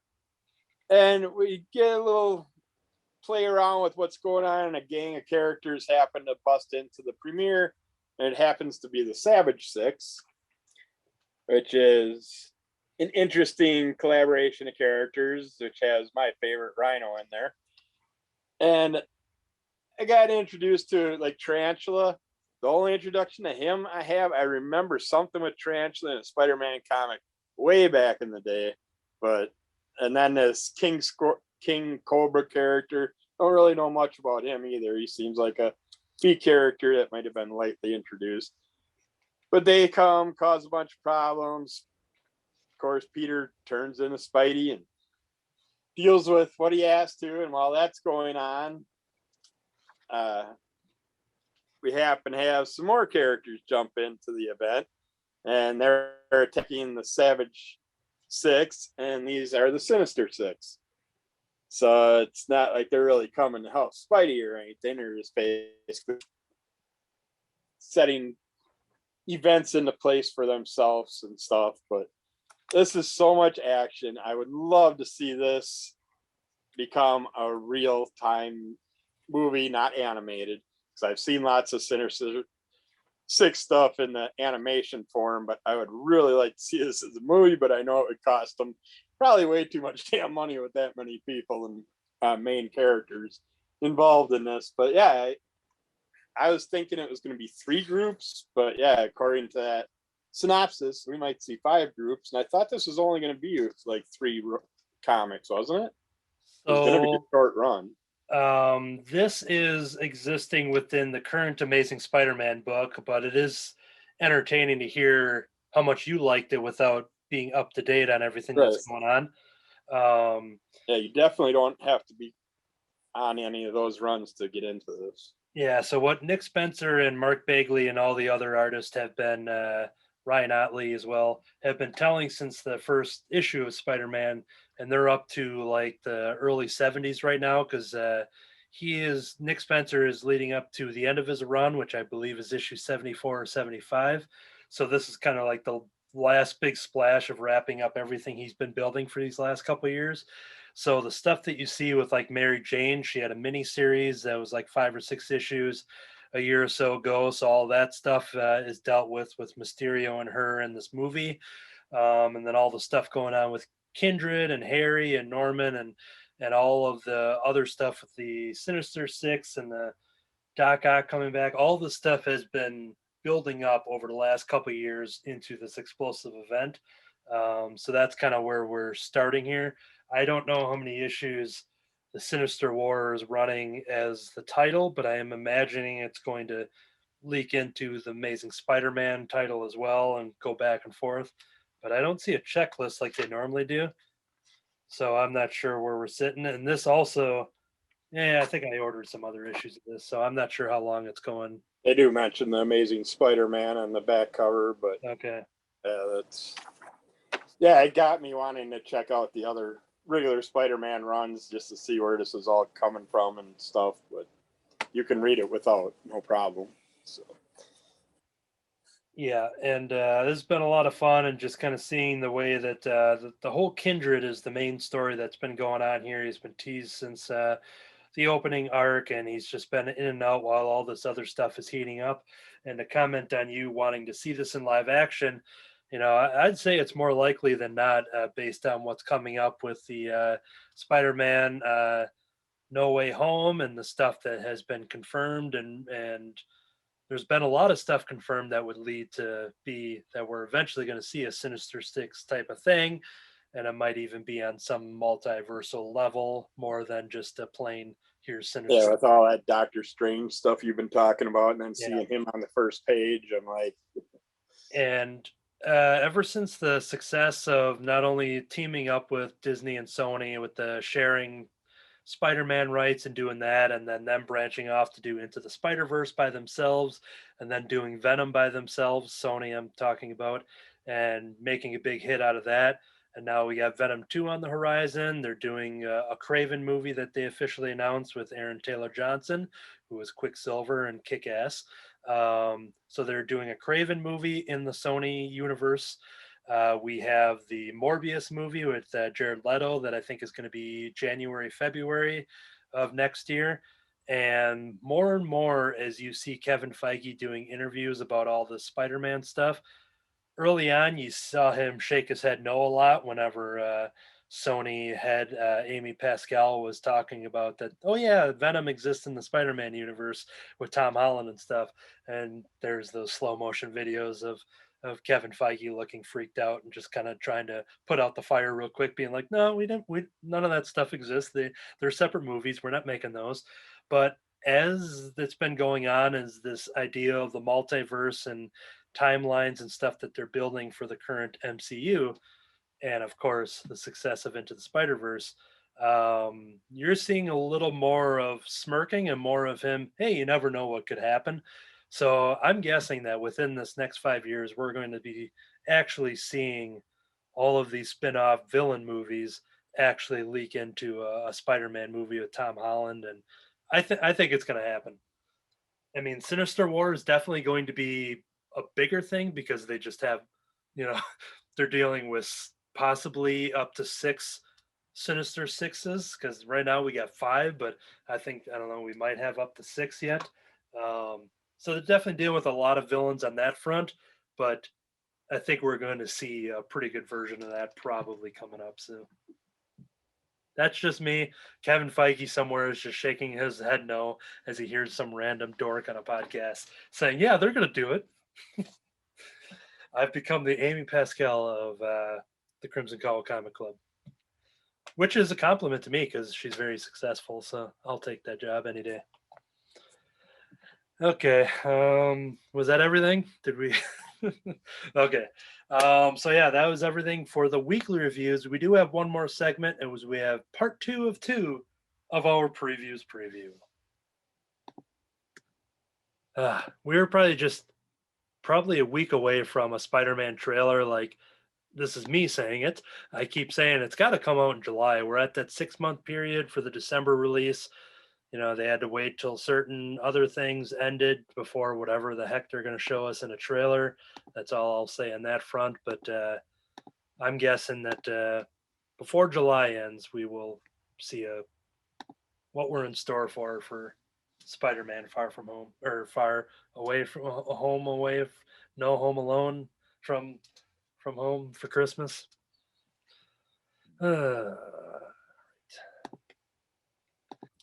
Okay, we are saved. We are recording. All right.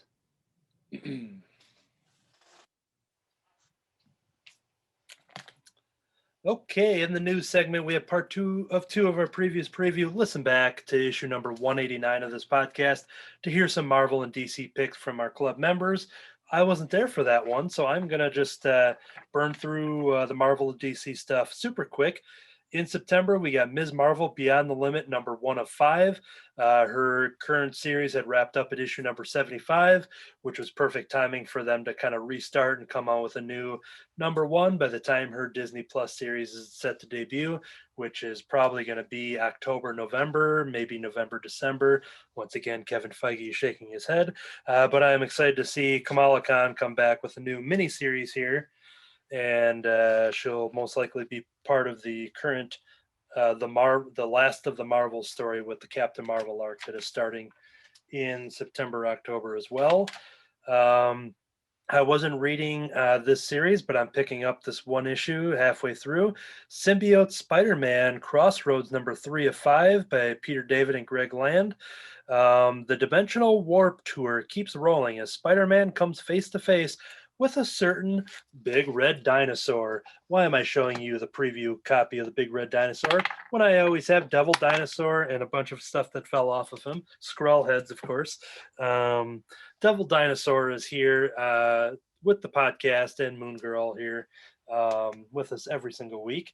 So when I saw Devil Dinosaur show up on this awesome cover with the symbiote Spider-Man kind of swinging past his mouth there, I haven't read this series, but it looks like it's probably just a crazy adventure every issue. It looks like a time jumping type of thing. So I'm guessing it'll be pretty easy to jump in issue number 3 and check it out for some Devil Dinosaur who doesn't get enough exposure. So yeah, those were the main ones from Marvel. Of course, the death of Doctor Strange and the Dark Ages that they advertise in there. I'm going to jump into those too. And over at DC, since they don't have a physical catalog here, but I hear it might be coming back because people have trouble, finding how to order their comics and preview their comics. And there is a Harley Quinn animated series comic book that's going to be happening, that's going to be tying in with the HBO Max series of Harley Quinn, the animated series. So they're going to have the main Harley Quinn book going on, as well as this companion piece to the hit animated series. So I'm definitely going to be jumping on the animated Harley book in comic book form as well. All right. Since I need to catch my breath, I will jump over to this giant catalog here and go right to David. David, do you have any recommendations from this, probably 500 plus page catalog? Yeah, buy one of everything from somebody. Okay, there we go. Great recommendation. Next up on the But lineup. more importantly, if you find something in the catalog and you'd like to have it, order it. Yes. And Bill David. Maybe not do that. All right, Kirby. What's your first pick in this giant catalog? This is just so much fun this year. We got Ash everywhere. We got Army of Darkness, 1979, #1 starting. Dare we say it? Yes, we dare. Ash is back, baby. After his most recent appearance in Dynamite Lives, Ashley Williams is retired, settled down, haunted by the Deadites and the Necronomicon. No more. Wait, no, that ain't right. None of that is true. In fact, not only is Ash still haunted by the Deadites and the Necronomicon, but he's haunted by the both of them in the 1970s. Kids, ask your parents. Parents, ask yourselves. And what does he find in the South Bronx of the late 70s? Gangs. And what have those gangs found? The Necronomicon. So what does that make the gangs? Badass. Beep, beep, beep. So it just sounds fun. Anything Ashley does is going to be a blast. So I'm on it. Cool. Katie, anything from the indie catalog? Sure. So we have Dune, House of Treaties. That series is still going strong, and a volume 1 trade. It's a very nice hardcover, so a trade was released recently. So I continue to love Boom. The Dune, House of Treaties is one of my favorite series that came out this year. Really pleasantly surprised by that. If you've been trade waiting it, or if you're just tuning in now because they released the trailer for the movie, I really recommend go pick up the series. I was a skeptic of it. It was a challenge. I was gonna, make myself read and get something new, and I love it. I look forward to it every month. So anyway, you should go check out Dune, House of Treaties from Boom Comics. Cool. Over at Image, I'm excited for this limited series of 6 issues, starting with Primordial #1. This is bringing back Jeff Lemire and Andrea Sorrentino, who did the awesome series Gideon Falls that had a couple people here on this podcast really rave about. So they have a new series here. In 1957, the USSR launched the dog, Laika, into Earth's orbit. 2 years later, the USA responded with 2 monkeys, Abel and Baker.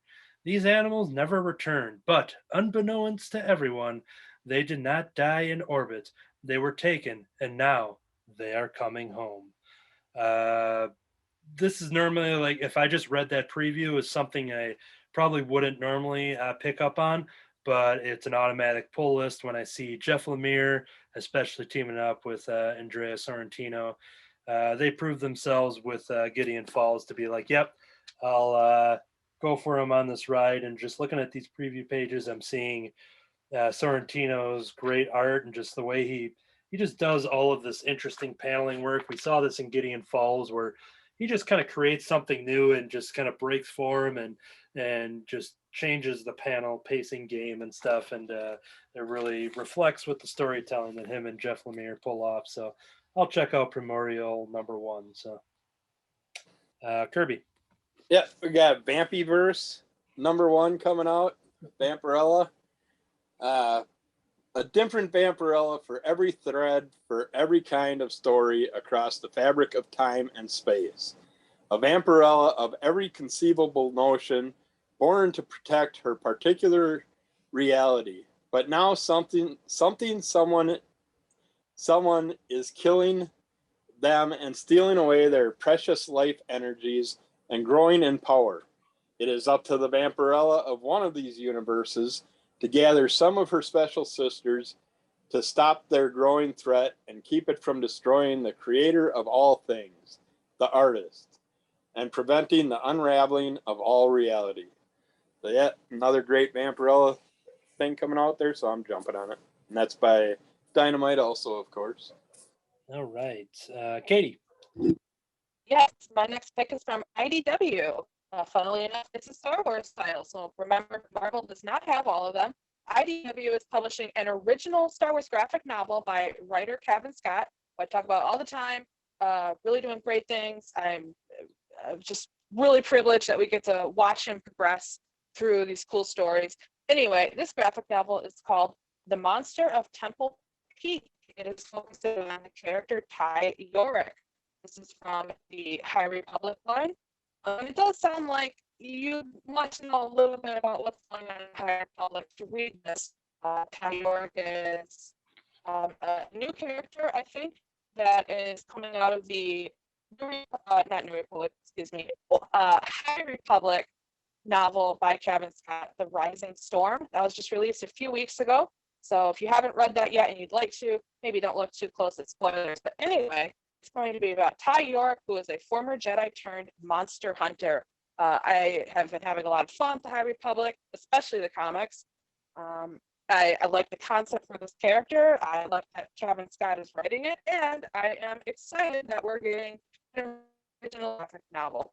Just sounds really fun to me. Anyway, that's called The Monster of Temple Peak, and it's from IDW.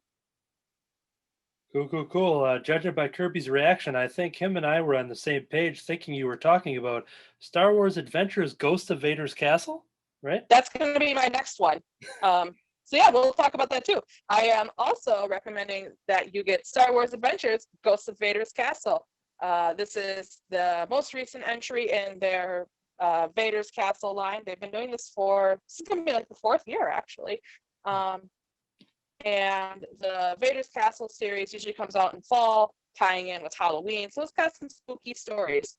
Now, this is an all ages comic, but at no point do I read it and feel like I'm being talked down to or the reverse that, oh, I would not give this to children. It's a fun comic that is woven. It tells spooky stories in Star Wars universe that actually make a lot of sense. And I think it's really accessible for everyone. You know, fans of all ages can enjoy this. And to top it off, the covers are done by Francesco Francavilla, who is a favorite artist of this club. He's such a great match for horror posters and horror covers. You don't need to have read the other Vader's Castle entries to enjoy this, I'm sure. You haven't for the past 3 years, but I do recommend those if you have not read them and would like to. But this year we've got Star Wars Adventures Ghosts of Vader's Castle, also at IDW Comics. Check it out. Now, since you have you talking about it and I mentioned it and Kirby shook his head. I hear possible club pick. I think so. We've got 3 people here, and it's a 5-issue miniseries. It's a very digestible commitment there. So I know I'm getting it. Sounds like Katie's getting it. Kirby looks pretty excited. So when that issue comes out and when we all have our copies, we could probably look forward to that in September to check out Vader's Castle and talk about it more in depth. Cool. All right. So I'm going to jump back to my pick here. Just when you thought that first Jeff Lemire book wasn't enough, or was enough, it's not enough because he's got another one, Maze Book number 1 of 5. This is from Dark Horse Comics. And this is where he is doing everything. He's doing the writing and the art for this one, but he does bring along Andrea Sorrentino to do variant covers. Um, Let's see. A lonely building inspector, still grieving the loss of his puzzle solving daughter, receives a mysterious phone call one night from a girl claiming it's her and that she's trapped in the middle of a labyrinth. Convinced that this child is contacting him from beyond this world, he uses an unfinished maze from one of her journals and a map of the city to trace an intricate path through a different plane of reality on an intense and melancholy adventure to bring his daughter back home. This is the cover title on the big previews catalog for May's book. And not only is Jeff Lemire a pretty instant sell for me, but it's an extreme instant sell when he is doing all of the creative work too. I just love seeing his world of characters, whether it was through all his different series, whether it be Sweet Tooth or the Royal City and things like that. When you see a Jeff Lemire project, you know it's his art, and I thought that was a pretty interesting concept regardless. But yeah, Jeff Lemire somehow finds time to just keep making so much stuff. When it's not Cullen Bunn or Jody Houser writing a comic, then it's probably Jeff Lemire doing it. So three hardworking people in comics. So that is May's book #1 from Dark Horse. Kirby, what's next up on your list? I love Halloween. We got Victor Crowley's Hatchet Halloween Tales 3, which I knew there was something Hatchet coming out here pretty soon. It's back. The annual Halloween event of the year. Return to Honey Island Swamp with 3 new tales of All Hallows Eve. Blood flows and bodies rot in the swamp, and the tortured spirit of Victor Crowley continues to dole out brutal, violent retribution upon those that dare to enter his domain. This time of year, the spirits of the dead are close, and they return from purgatory to try to take back some measure of vengeance. That's I'll be reviewing this in the near future, but happy to have another Hatchet thing out there. And you know, just for future episodes, you don't have to hide your love of Halloween. You can at least tell us once that you like Halloween related things. You know, this is brand new information. You should have told us sooner. Yeah, I should start reviewing some scary things. Yeah, all you talk about is like Little Lulu and oh wait, you know what? You've talked a lot about Casper. Now I get it. So okay, Katie, what's up for you? All right, my next pick is also from IDW. They are knocking it out of the park. A lot of books going on right now. Star Wars: The High Republic, Star Wars Adventures. Okay, so there's 2 Star Wars Adventures main lines going on right now. There's the original, just called Star Wars Adventures, and then we have Star Wars: The High Republic Adventures. I actually am enjoying the High Republic Adventures a little bit more. And a trade is coming out of the first 5 or 6 issues really soon. So if you were waiting on it and you're going to pick up that trade, I want to encourage you to jump on to issue number 8 of this series. It's coming out the last week of August, but pretty close to September that I'm going to cover it anyway. I'm sure issue 9 will be out well for you to read. This is following 2 kids. One is becoming a Jedi Padawan, and the other one has been partially abducted, partially inducted into the Nihil. So we've got friends on different sides of the conflict, and you are going to want to know who the Nihil are. So if you are reading this book and that's brand new to you, check out the first series, maybe do some Googling, or go check out Light of the Jedi. It's a novel, but I think comic book readers would appreciate it because it's written by Charles Soule, who we know from many, many different titles, generally does a really great job. And that will give you the information you're going to need to appreciate this series, particularly the Nihil. Bonus points, Master Yoda has been in these issues a lot, so that could be a selling point for people. We are getting to finally see the Jedi Grandmaster, learn more about him and what he did and how he was like before he was on the council. I've had a lot of fun with this series. There's a bunch of detail in there. It's written by Daniel Jose Older, And I would say if you've not heard of him, you'll probably hear more of him. I want to encourage people to give this series a shot. It's been a lot of fun. I think it's accessible for all ages. Don't let the fact that it is an IDW title put you off of it. It's a lot of fun for Star Wars fans, from Padawans all the way on up to Jedi Masters.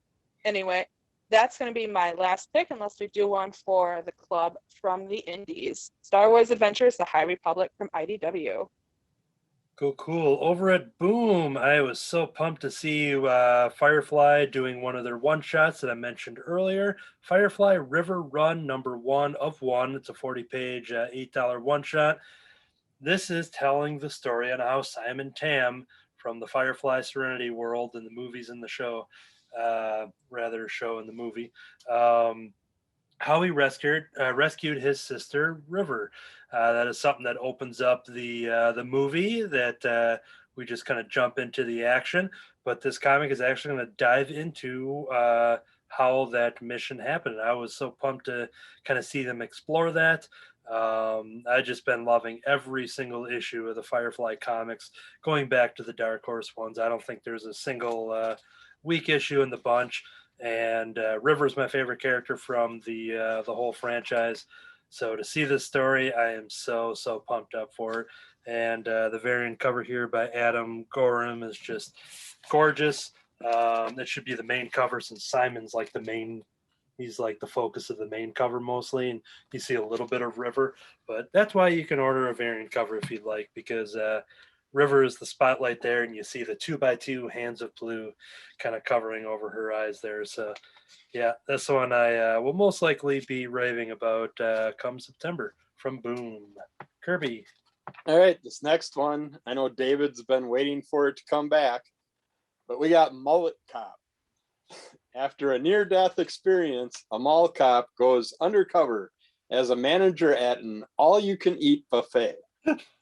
With the help of his coworkers and a supercomputer microwave called MITT, Mall Industries 2000, he takes on a crime boss, Robo Granny, and her gang of thugs. 60-page story. It's just the name alone. I didn't even need a story. Give me it. Yep. I 100% back that, and about a half a dozen times I've been laughing at the manager at the all-you-can-eat buffet. Nothing against if there's any managers at all-you-can-eat buffets listening to this podcast, but that was one thing I just didn't expect to read when under the title of Mullet Cop, and same reasons Kirby said, I am definitely getting this one. So. And I was getting to the race, I should have started from the back of the book, because I knew there was going to be some titles that we're going to be talking about here that we're going to be stealing from each other. So let me see if I stole this one from you. How about Super Suckers Binge Book #1? All right. Yeah, I figured I'd wait to see if you'd bring that one up. I'd leave that till later. Yeah, for Halloween month, this is from Binge Books, Super Suckers Binge Book #1. It's a new Sit Comics imprint launch with this hilarious 68-page standalone classic from Seinfeld writer Darren Henry and cartoonist Jeff Schultz. College students Jess and Kelly catch a rare STD called vampire, just as a sexy but deadly vampire slayer hits town. To stay alive, they must figure out what vampires do out of the shadows with help from their new quote-unquote suck buddy, Stuart. I knew I had to look up to see video reactions of that one there. And Vera, the exhibitionist roommate from hell. With laugh out loud sit commercials drawn by Renee Reeser, Zelnick, Jason Youngbluth, and New Yorker artist Lonnie Millsap. Super Suckers is TV you read. Yeah, that title and just that description, I was just like, yep, that sounds like something that I will pick up, and knew Kirby was going to have that on his list. Hopefully you're not talking about my next one, but we'll see what it is. What is More than likely not, but I am sticking with vampires. Okay, good. Got Night of the Cadillacs, #1. In the spirit of Lost Boys and Warriors, Night of the Cadillacs is a high-octane, genre-bending mix of horror, hard action, forbidden love, and street culture. Rival supernatural gangs come to Earth on an overnight raiding mission, to retrieve life-restoring blood from humans. While the gangs battle among themselves for prized captives, a defiant and charismatic gangbanger breaks free from his crew to go on the run with a rebellious 18-year-old human girl to protect her from his predatory family. That's this vampire one I got to get because of the wife, of course. But that's just an excuse now because I got sucked into all these damn vampire ones, and I'm looking forward to it. That's Kirby getting sucked in to Yep, vampire comics. sucked in. All right, this next one is from Holiday House, and I gotta say, after thinking about Molotov and once again the all-you-can-eat buffet manager, really gets me, laughing. It's kind of cracking me up, if you will. And that's a perfect segue into Cracking Me Up, the graphic novel by Jeff Ebeler. Izzy can't wait to debut her pet at the county fair. While the other children have brought pigs or chickens, Izzy brought a kraken. Even though everyone thinks Kraken is big and frightening, he is not. He's like Lizzie, sweet and shy. Kraken and Izzy use creativity and humor to win over the crowd in this hilariously adorable comic. The variety of panel styles, speech bubbles, and fonts are all the perfect for engaging developing readers. This one here is advertised as a kid-friendly, all-ages type of book, and I'd probably double down on what Katie had said too, that these kind of books aren't meant to talk down to you and things like that. They just that just means that you're going to have more fun and you can probably talk about it with more people. Cracking me up, and as I was reading that bio, I realized that that the character's name is Kraken, as it was a capital K throughout this here. So yeah, cracking me up. I love a good wordplay, and the book looks pretty adorable on the cover there. So that's from Holiday House. So I guess I'll have to start a new pull box for Holiday House to put all my Holiday House comics in. All right, Kirby. We have Vampire Macabre Halloween special. It's a one-shot. It's a compilation of new vampire tales, including Blood Wine, where a con artist dealing in bootleg vintage wine gets his comeuppance from an elder statesman of the Sanguine. In Red Moon, a young woman tests her desires against a hipster rock star who has a dark secret. In Marked by the Beast, we delve into the life of a vampire servant who desperately wants to be a creature of the night. And then they have Nosferatica, a vampire queen whose lust for blood and the sins of the flesh knows no bounds. A must all for all vampire fans. And if Shelley's nearby, did you happen to say creature of the night? Okay. My last pick here is from Vault Comics, and bear with me, the textile on this it makes me a slow reader just based on how these letters are looking.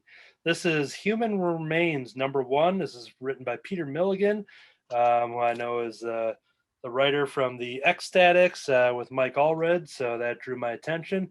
Artist is Sally Cantorino. Colorist by Dirbala Kelly. Letterer is to be determined. That might be the first time I've seen that. Or right now, this book is not lettered. So if you're a letterer out there, hopefully they maybe found it by now, but you got 2 months to start lettering this book. Dax and Bisa love each other, but in this new and terrifying world, love is dangerous. Feeling anything is dangerous. Earth has a new and terrible invader, monsters that deprive us of the very feelings that make us human. A shocking tale of pent-up emotions and perilously loud sex and forced composure in the face of unspeakable horror. From one of the most celebrated writers in comics, Peter Milligan, and the breakout horror artist, Sally Cantorino. Yeah, I saw I'm pretty sure I got the variant cover on this one, but it just shows a nice house out in the country, and you see a garden, but then you see a lot of blood. all over. There's just a lot of horror and blood all over the place, and it's exactly what you don't want to see in a very nice country house setting. But it was enough to grab my intrigue, and I think I'm going to check that out. I don't dive into a lot of these things here, but I think in the next coming months, there's a lot of stuff from the vault that I will be opening up to check out. They've been getting some interesting titles. So that is Human Remains #1, and that will wrap it up for my picks on the catalog. Kirby, take us home. All right, I can finish this up with a quick rundown of a few things. Starting out with the happy, they got Pickles Tales, Hijinks of Muffin and Roscoe. If you like the Pickles Sunday comics, which was one of the best Sunday comics out there, this is the comics that are mostly about their dog and cat, so it's sure to be a lot of fun. And then for the zombie fans out there, they have a Zombie Terrors Halloween special that has a variety of little zombie tales. But then if you want to get some group packages, they got a bunch of different Living Dead, Escape of the Living Dead, Plague of the Living Dead, different gore cover sets of like 5 to 7 comics. Whereas if you're pre-ordering, you can probably get them for about $2 a comic. If you're not pre-ordering, probably about $2.50 a comic. So it's a really good deal. They have Black Gas gore cover set, which I don't know anything about that zombie story, but I'm going to pick up the set. It's a set of 6. It's the complete set of 2 separate 3-issue runs. So I figured I'd check that out for the price that they have on it. And then Red Sonja fans, of course, they're starting a volume 9, starting a brand new run for that. There was one other. Oh, I know nothing about it. I'm going to try and watch the movie this weekend or early this week, Willy's Wonderland, because they have a Willy's Wonderland prequel comic here. It looks really weird. A bunch of strange little animals and stuff, lots of blood and gore. So I don't know what the whole movie's about.